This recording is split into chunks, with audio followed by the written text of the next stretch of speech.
ਜਸਬੀਰ ਭੁੱਲਰ ਦਾ novel ਹੈ ਜ਼ਰੀਨਾ।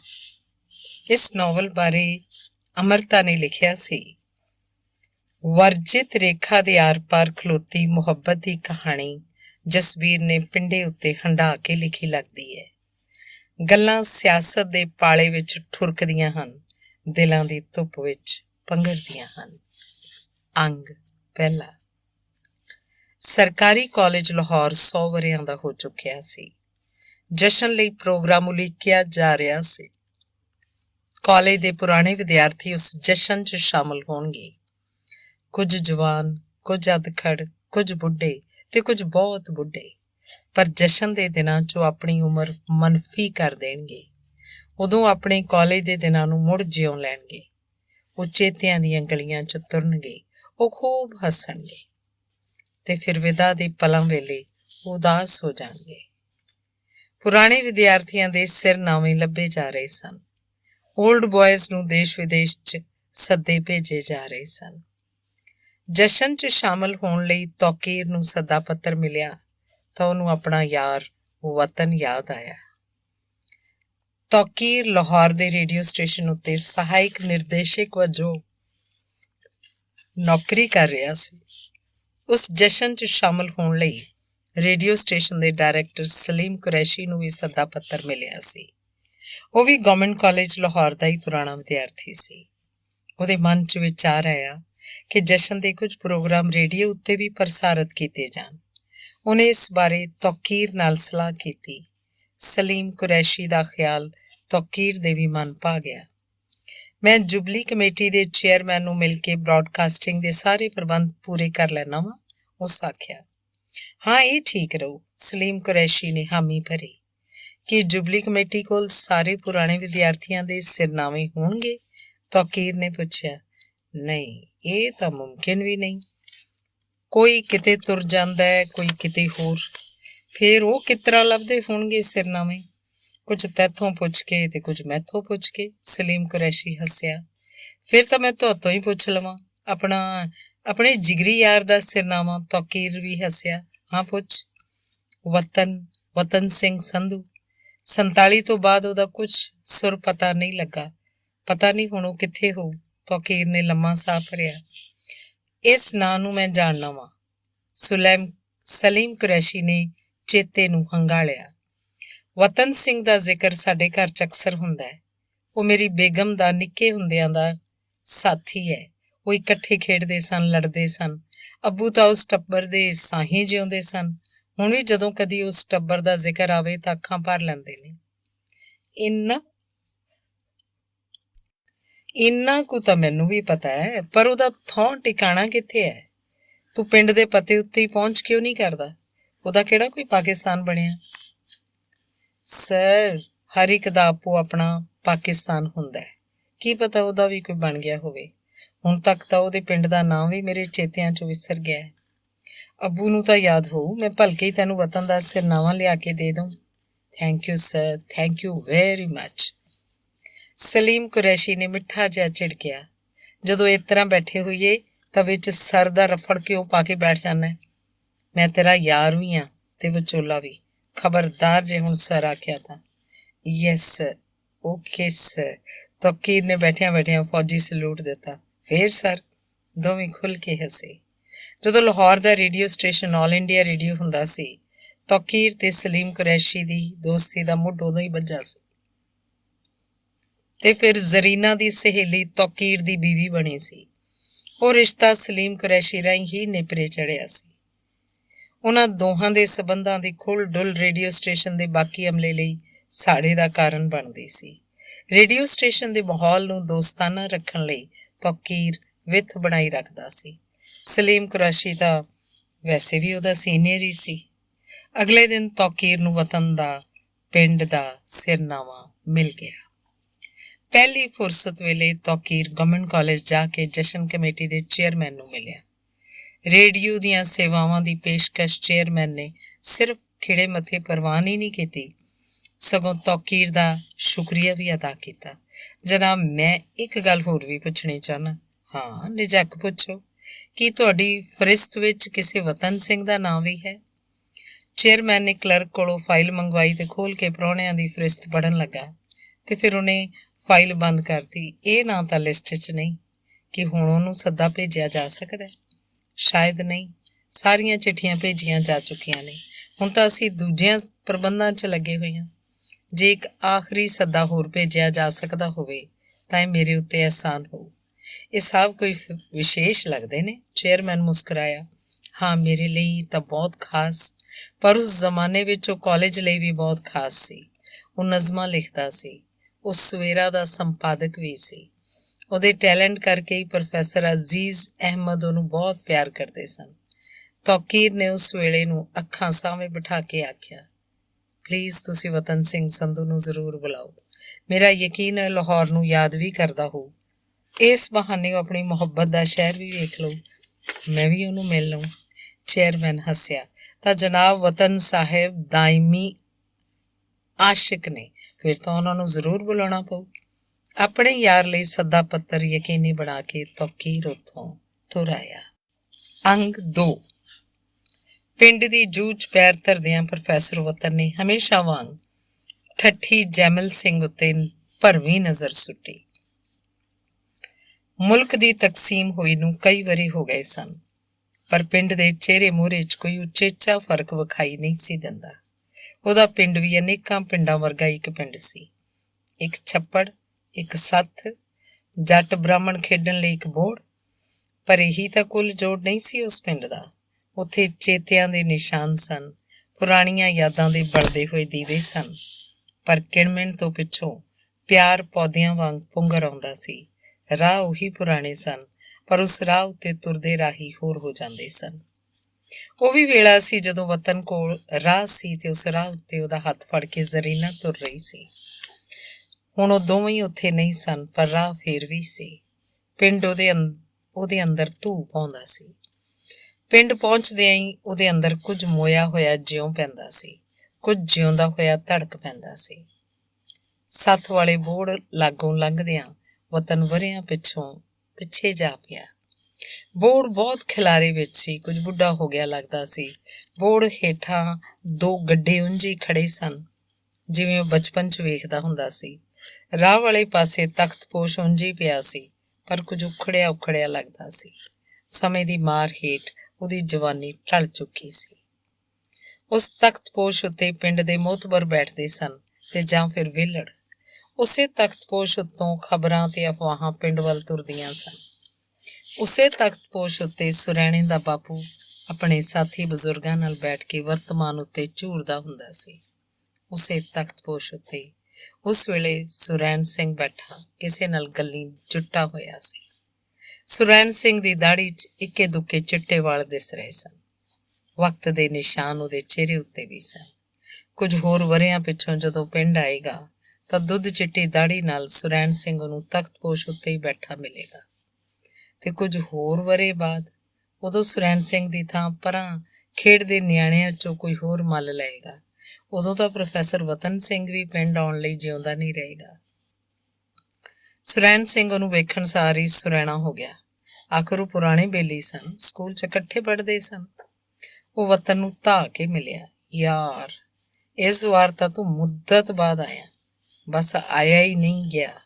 ਵਤਨ ਉਹਨੂੰ ਬਾਹਾਂ 'ਚ ਘੁੱਟਦਿਆਂ ਹੱਸਿਆ। ਪਰ ਤੂੰ ਚੇਤੇ ਆਉਂਦਾ ਰਹਿਣਾ ਤੇ ਮੈਂ ਇਕੱਲਾ ਬੈਠਾ ਹੱਸਣ ਲੱਗ ਪੈਣਾ ਵਾਂ। ਨਿਆਣੇ ਸੋਚਦੇ ਨੇ ਮੈਂ ਠੱਚਲ ਹੋ ਗਿਆ ਵਾਂ। ਤਾਂ ਤੂੰ ਮੈਨੂੰ ਸਰਕਸ ਦਾ ਜੋਕਰ ਸਮਝਦਾ ਹੈ? ਸੁਰੈਣ ਸਿੰਘ ਨੇ ਬਨਾਵਟੀ ਗੁੱਸਾ ਜ਼ਾਹਰ ਕੀਤਾ। ਨਹੀਂ ਯਾਰ, ਮੈਂ ਤਾਂ ਤੈਨੂੰ ਉਹ ਤੋਂ ਵੀ ਵੱਧ ਸਮਝਣਾ। ਵਤਨ ਦੀਆਂ ਅੱਖਾਂ 'ਚ ਸ਼ਰਾਰਤ ਜਾਗ ਪਈ। ਦੋਵੇਂ ਬੇਲੀ ਊਲ ਜਲੂਲ ਗੱਲਾਂ ਕਰਕੇ ਹੱਸਦੇ ਰਹੇ। ਯਾਦ ਹੈ ਤੈਨੂੰ, ਮਾਸਟਰ ਬਾਲਮੁਕੰਦ ਨੇ ਆਪਣੀ ਜਮਾਤ ਨੂੰ ਜਗਰਾਫੀਏ ਦਾ ਸਬਕ ਪੜ੍ਹਾਇਆ ਸੀ? ਕੀ ਭਲਾ? ਉਹਨੇ ਦੱਸਿਆ ਸੀ ਜਦੋਂ ਧਰੂਆਂ ਤੇ ਬਰਫ਼ ਪਿਘਲਦੀ ਹੈ ਤਾਂ ਬਰਫ਼ ਦੇ ਵੱਡੇ ਵੱਡੇ ਤੋਦੇ ਸਮੁੰਦਰ 'ਚ ਤਰਦੇ ਵਿਖਾਈ ਦਿੰਦੇ ਹਨ, ਜਿਨ੍ਹਾਂ ਨਾਲ ਜਹਾਜ਼ ਟਕਰਾ ਕੇ ਚਕਨਾਚੂਰ ਹੋ ਜਾਂਦੇ ਹਨ। ਮਾਸਟਰ ਪੜ੍ਹਾਉਂਦਾ ਰਿਹਾ ਸੀ, ਪਰ ਤੂੰ ਉਰਾਂ ਹੀ ਅਟਕ ਗਿਆ ਸੀ। ਜਦੋਂ ਸਬਕ ਮੁੱਕ ਗਿਆ ਤਾਂ ਤੂੰ ਪੁੱਛਿਆ ਸੀ, ਕੀ ਪੁੱਛਿਆ ਸੀ? ਤੂੰ ਕਿਹਾ ਸੀ, ਹਲਾ ਮਾਸਟਰ ਜੀ, ਫਿਰ ਸਮੁੰਦਰ ਵਿੱਚ ਤੋਤੇ ਤਰਦੇ ਫਿਰਨ। ਦੋਵੇਂ ਖੁੱਲ੍ਹ ਕੇ ਹੱਸੇ। ਵਕਤ ਨਾਲ ਕਿੰਨਾ ਕੁਝ ਬਦਲ ਜਾਂਦਾ ਹੈ, ਨਹੀਂ? ਹਾਂ, ਸੁਰੈਣ ਸਿੰਘ ਵੀ ਗੰਭੀਰ ਹੋ ਗਿਆ।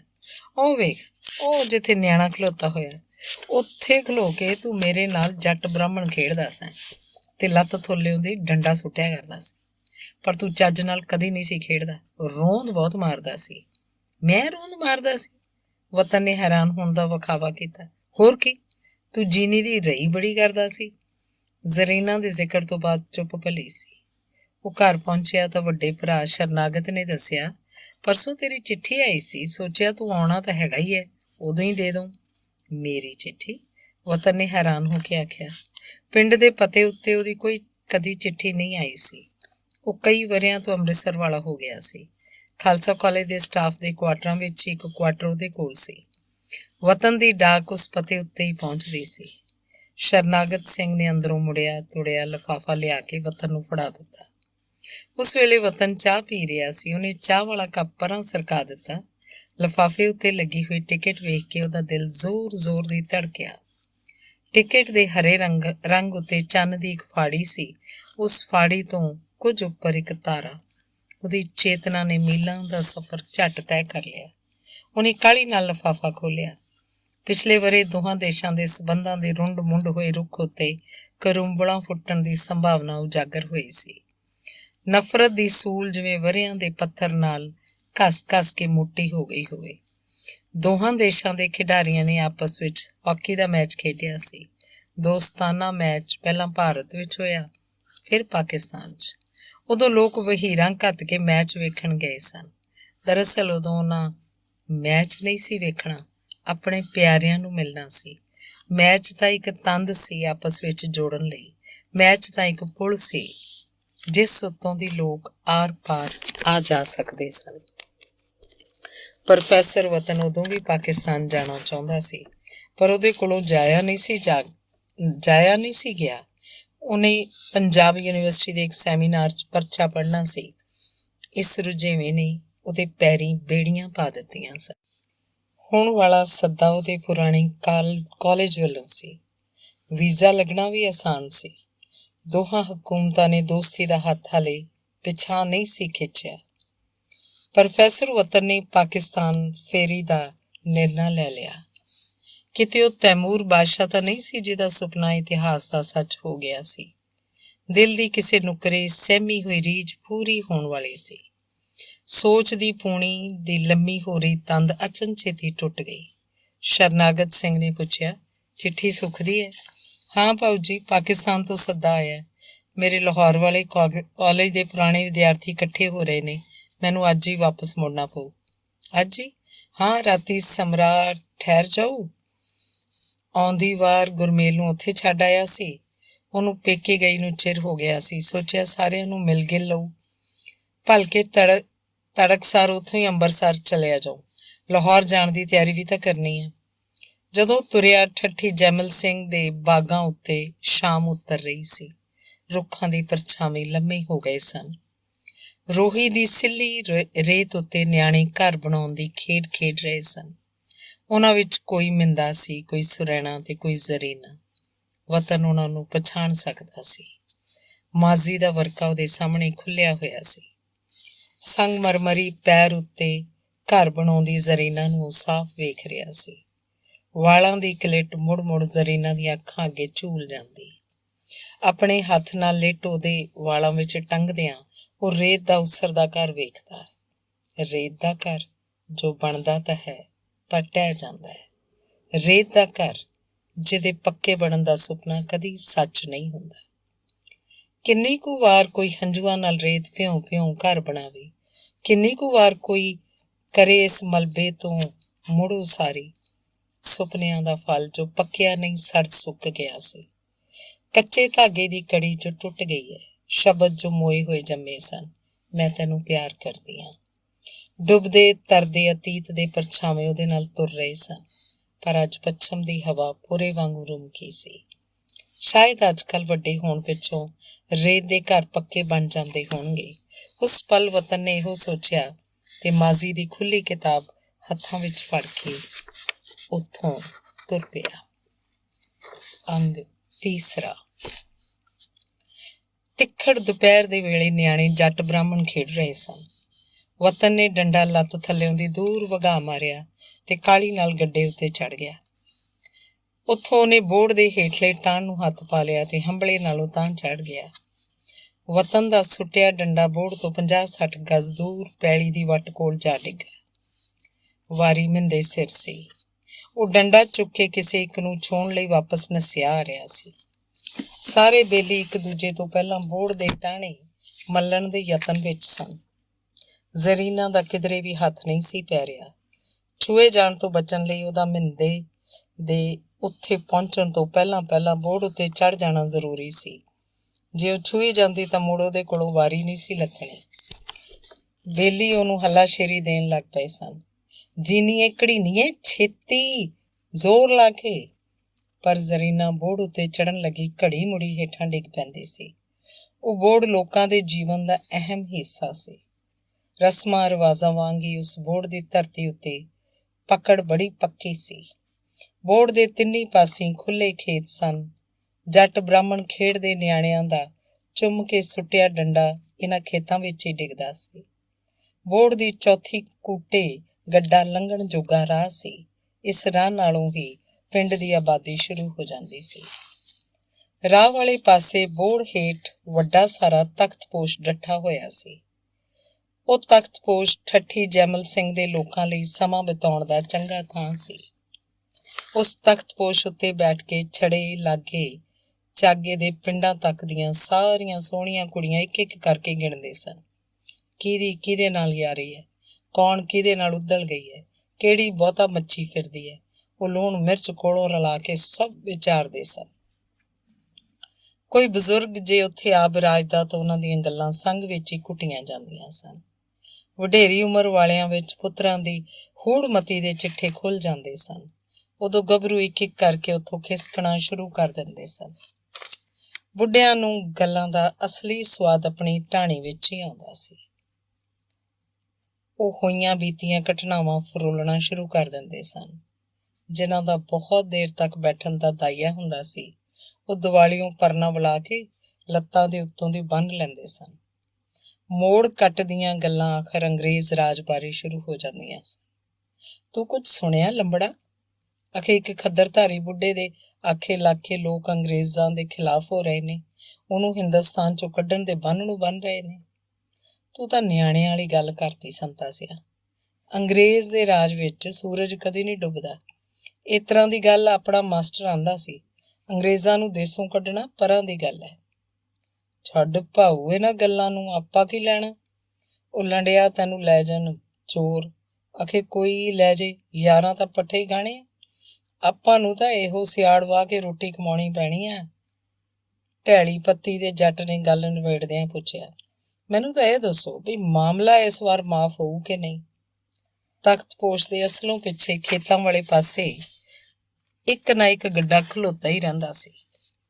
ਗੱਡੇ ਦੀ ਪਿੰਜਣੀ ਨਾਲ ਕੋਈ ਨਾ ਕੋਈ ਪਸ਼ੂ ਬੱਝਾ ਜੁਗਾਲੀ ਕਰਦਾ ਵਿਖਾਈ ਦਿੰਦਾ ਸੀ। ਗੱਡੇ ਦੇ ਨੇੜੇ ਹੀ ਜੱਟ ਬਾਹਮਣ ਖੇਡਦੇ ਨਿਆਣੇ ਤਖਤਪੋਸ਼ ਲਾਗੇ ਬਹੁਤ ਘੱਟ ਆਉਂਦੇ ਸਨ। ਇੱਕੋ ਬੋਹੜ ਥੱਲੇ ਜੱਟ ਬਾਹਮਣ ਖੇਡਦੇ ਨਿਆਣਿਆਂ ਵਿੱਚ ਤੇ ਤਖਤਪੋਸ਼ ਵਿਖਾਲੇ ਵਿਚਾਲੇ ਵਰਿਆਂ ਦੀ ਵਿੱਥ ਸੀ। ਨਿਆਣਿਆਂ ਦਾ ਦੂਰ ਵਾਹਣ ਵੱਲ ਸੁੱਟਿਆ ਡੰਡਾ ਇਹਨਾਂ ਵਰਿਆਂ ਵਿੱਚੋਂ ਕੁਝ ਪਲਾਂ ਦਾ ਸਿਰ ਫੇਹ ਦਿੰਦਾ ਸੀ ਤੇ ਇਹ ਵਿੱਥ ਕੁਝ ਘਟ ਜਾਂਦੀ ਸੀ। ਇਸ ਘਟ ਦੀ ਵਿੱਥ ਤੋਂ ਅਣਜਾਣ ਨਿਆਣੇ ਜੱਟ ਬ੍ਰਾਹਮਣ ਖੇਡ ਰਹੇ ਸਨ।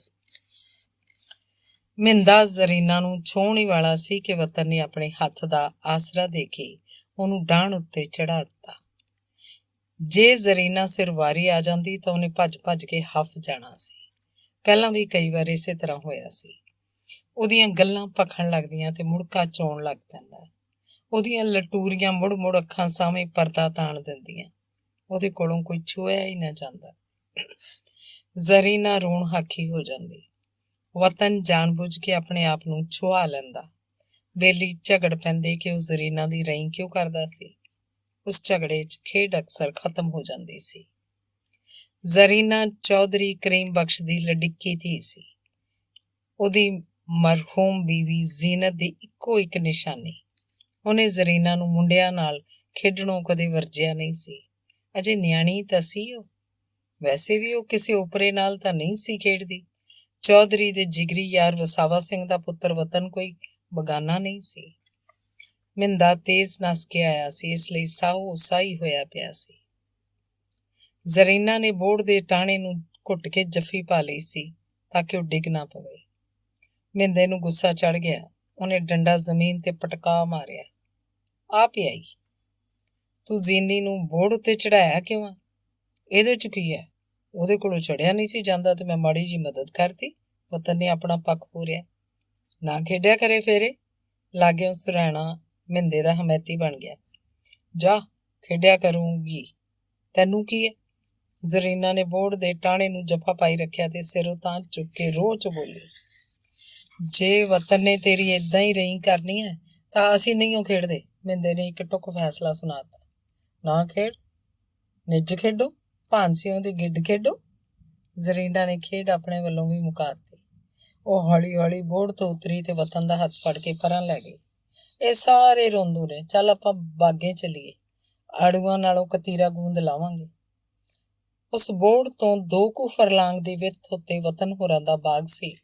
ਉਸ ਬਾਗ ਉੱਤੇ ਜ਼ਰੀਨਾ ਆਪਣਾ ਹੱਕ ਵਤਨ ਜਿੰਨਾ ਹੀ ਸਮਝਦੀ ਸੀ। ਦੋਵੇਂ ਉੱਥੋਂ ਤੁਰ ਪਏ। ਮੈਂ ਤੇਰੇ ਲਈ ਇੱਕ ਚੀਜ਼ ਲਿਆਈ ਹਾਂ, ਬੁੱਝ ਭਲਾ ਕੀ ਹੈ? ਜ਼ਰੀਨਾ ਨੇ ਜੇਬ 'ਚੋਂ ਬੰਦ ਮੁੱਠੀ ਬਾਹਰ ਕੱਢੀ। ਵਤਨ ਨੇ ਉਹਦੀ ਬੰਦ ਮੁੱਠੀ ਨੂੰ ਟੋਹਿਆ। 1-2 ਵਾਰ ਅਟਕਲ ਪੱਚੂ ਮਾਰੇ ਤੇ ਫਿਰ ਹਾਰ ਮੰਨ ਲਈ। ਤੂੰ ਆਪੇ ਦੱਸ ਬਈ। ਜ਼ਰੀਨਾ ਨੇ ਚਹਿਕ ਕੇ ਮੁੱਠੀ ਖੋਲ ਦਿੱਤੀ। ਕਹਿ ਦੀ ਥਾਲੀ 'ਚ ਪਈਆਂ ਅਚਾਰੀ ਮਿਰਚਾਂ ਵਾਂਗ 2 ਲਾਲ ਰੰਗ ਦੀਆਂ ਖੱਟੀਆਂ ਮਿੱਠੀਆਂ ਗੋਲੀਆਂ ਉਹਦੀ ਤਲੀ ਉੱਤੇ ਟਿਕੀਆਂ ਹੋਈਆਂ ਸਨ। ਇੱਕ ਤੇਰੀ ਤੇ ਇੱਕ ਮੇਰੀ। ਠੀਕ ਹੈ। ਵਤਨ ਨੇ ਇੱਕ ਗੋਲੀ ਚੁੱਕ ਕੇ ਮੂੰਹ 'ਚ ਪਾ ਲਈ। ਉਹ ਗੋਲੀ ਚੂਸਦਿਆਂ ਬੋਲਿਆ, ਸੀਬੋ ਭੈਣ ਪਤਾ ਕੀ ਆਂਦੀ ਸੀ? ਆਂਦੀ ਸੀ ਜੀਨੀ ਦੇ ਹੱਥ ਦੀ ਕੋਈ ਚੀਜ਼ ਨਾ ਖਾਇਆ ਕਰ, ਪਿੱਟੀ ਜਾਂਦੀ ਹੈ। ਐਵੇਂ ਝੂਠ ਬੋਲਦੀ ਸੀ। ਉਹੋ ਜਿਹੀ ਤਾਂ ਰਹਿੰਦੀ ਹੈ, ਬੜੀ ਭੈੜੀ ਹੈ, ਆਪਾਂ ਨੂੰ ਲੜਾਉਂਦੀ ਹੈ। ਜ਼ਰੀਨਾ ਨੂੰ ਵੀ ਉਹਦੇ ਉੱਤੇ ਗੁੱਸਾ ਸੀ। ਦੋਵੇਂ ਕੁਝ ਦੇਰ ਤੱਕ ਰੁੱਖ ਤੋਂ ਗੋਂਦ ਭਾਲਦੇ ਰਹੇ ਤੇ ਫਿਰ ਉਕਤਾ ਕੇ ਬਾਗ ਤੋਂ ਬਾਹਰ ਆ ਗਏ। ਪਤਾ ਹੈ, ਮੈਂ ਸੀਬੋ ਭੈਣ ਦੇ ਵਿਆਹ ਤੇ ਨਵੇਂ ਟੱਪੇ ਸਿੱਖੇ ਸੀ, ਜ਼ਰੀਨਾ ਨੇ ਦੱਸਿਆ। ਸੁਣਾ ਤਾਂ। ਦੋਵੇਂ ਇੱਕ ਵੱਟ ਉੱਤੇ ਬੈਠ ਗਏ। ਜ਼ਰੀਨਾ ਨੇ ਬੋਲ ਘੇਰੇ, ਕੰਨੀ ਕਾਂਟੇ ਪਾਏ ਰੱਖੀਏ ਵੇ ਜਿਹਦੇ ਨਾਲ ਨਿਉ ਲਾਈਏ, ਉਹਨੂੰ ਪਲਕਾਂ ਤੇ ਚਾਈ ਰੱਖੀਏ। ਇਹ ਨਿਉ ਕੀ ਹੁੰਦਾ? ਮੈਨੂੰ ਕੀ ਪਤਾ, ਸ਼ਾਇਦ ਨਹੁੰ ਹੁੰਦਾ ਹੋਏਗਾ।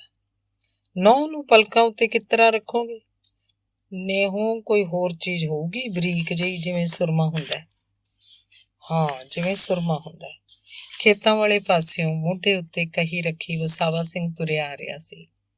ਦੋਹਾਂ ਨੂੰ ਵੇਖ ਕੇ ਉਸ ਹਾਕ ਦਿੱਤੀ, ਸ਼ਾਮ ਹੋਣ ਤੇ ਹੈ, ਤੁਸੀਂ ਅਜੇ ਤੱਕ ਖੇਡੀ ਜਾਂਦੇ ਹੋ। ਪੁੱਤ ਕੁਝ ਪੜ੍ਹਾਈ ਲਿਖਾਈ ਵੀ ਕਰਿਆ ਕਰੋ। ਜ਼ੀਨੀ ਪੁੱਤ ਚਲੋ ਘਰਾਂ ਨੂੰ। ਚੌਧਰੀ ਫਿਕਰ ਕਰਦਾ ਹੋਊ। ਬਸ ਚੱਲਿਆ ਤਾਇਆ। ਦੋਵੇਂ ਉੱਠ ਕੇ ਘਰ ਨੂੰ ਤੁਰ ਪਏ। ਅੰਗ 4। ਠੱਠੀ ਜੈਮਲ ਸਿੰਘ ਨਾਲ ਰੋਹੀ ਖਹਿ ਕੇ ਲੰਘਦੀ ਸੀ। ਕਈ ਵਾਰ ਬਾਰਿਸ਼ ਦੇ ਮੌਸਮ ਵਿੱਚ ਰੋਹੀ ਦਾ ਉਛਾਲ ਹੜ੍ਹ ਦਾ ਰੂਪ ਵੀ ਲੈ ਲੈਂਦਾ ਸੀ। ਪਾਣੀ ਖੇਤਾਂ ਨੂੰ ਢਕਦਾ ਹੋਇਆ ਪਿੰਡ ਵੱਲ ਮੁਹਾਰ ਮੋੜ ਲੈਂਦਾ ਸੀ। ਉਦੋਂ ਠੱਠੀ ਜੈਮਲ ਸਿੰਘ ਸਮੁੰਦਰ ਵਿੱਚ ਤਰਦੇ ਕਿਸੇ ਟਾਪੂ ਵਾਂਗ ਦਿਸਣ ਲੱਗ ਪੈਂਦਾ ਸੀ। ਪਿਛਲੇ ਦਿਨੀਂ ਬਹੁਤ ਮੀਂਹ ਪਿਆ ਸੀ। ਝੜੀ ਕਈ ਦਿਨ ਲੰਮੀ ਹੋ ਗਈ ਸੀ। ਪਿੰਡ ਦੇ ਕੱਚੇ ਕੋਠੇ ਚੋਂਦੇ ਰਹੇ ਸਨ। ਖੇਤਾਂ 'ਚ ਖੜਾ ਪਾਣੀ ਪਿੰਡ ਵਾਲਿਆਂ ਦੀ ਚਿੰਤਾ ਹੋ ਗਿਆ ਸੀ। ਰੱਬ ਰੱਬ ਕਰਕੇ ਮੀਂਹ ਰੁਕਿਆ। ਦਿਨ ਤੁੜਕੇ ਤੇ ਰੋਹੀ ਪਾਣੀ ਨੂੰ ਵਹਾ ਕੇ ਲੈ ਗਈ। ਉਤਰਿਆ ਹੋਇਆ ਪਾਣੀ ਨਿਆਣਿਆਂ ਦਾ ਸ਼ੁਗਲ ਹੋ ਗਿਆ। ਨਿੱਕੇ ਵੱਡੇ ਬਾਲ ਗਿੱਲੀ ਰੇਤ ਉੱਤੇ ਆਪਣੀਆਂ ਖੇਡਾਂ ਖੇਡਣ ਲੱਗ ਪਏ। ਸਲਾਬੀ ਰੇਤ ਨਾਲ ਨੰਨੇ ਪੈਰਾਂ ਉੱਤੇ ਘਰ ਉਸਰੇ ਤੇ ਸਵੇਰ ਸ਼ਾਮ ਉੱਧਰੋਂ ਲੰਘਦੇ ਵਗਦੇ ਖੁਰਾਂ ਹੇਠ ਢਹਿ ਗਏ। ਉਸ ਸ਼ਾਮ ਇੱਕ ਘਰ ਵਤਨ ਦੇ ਪੈਰ ਉੱਤੇ ਸੀ, ਇੱਕ ਘਰ ਜ਼ਰੀਨਾ ਦੇ ਪੈਰ ਉੱਤੇ ਸੀ।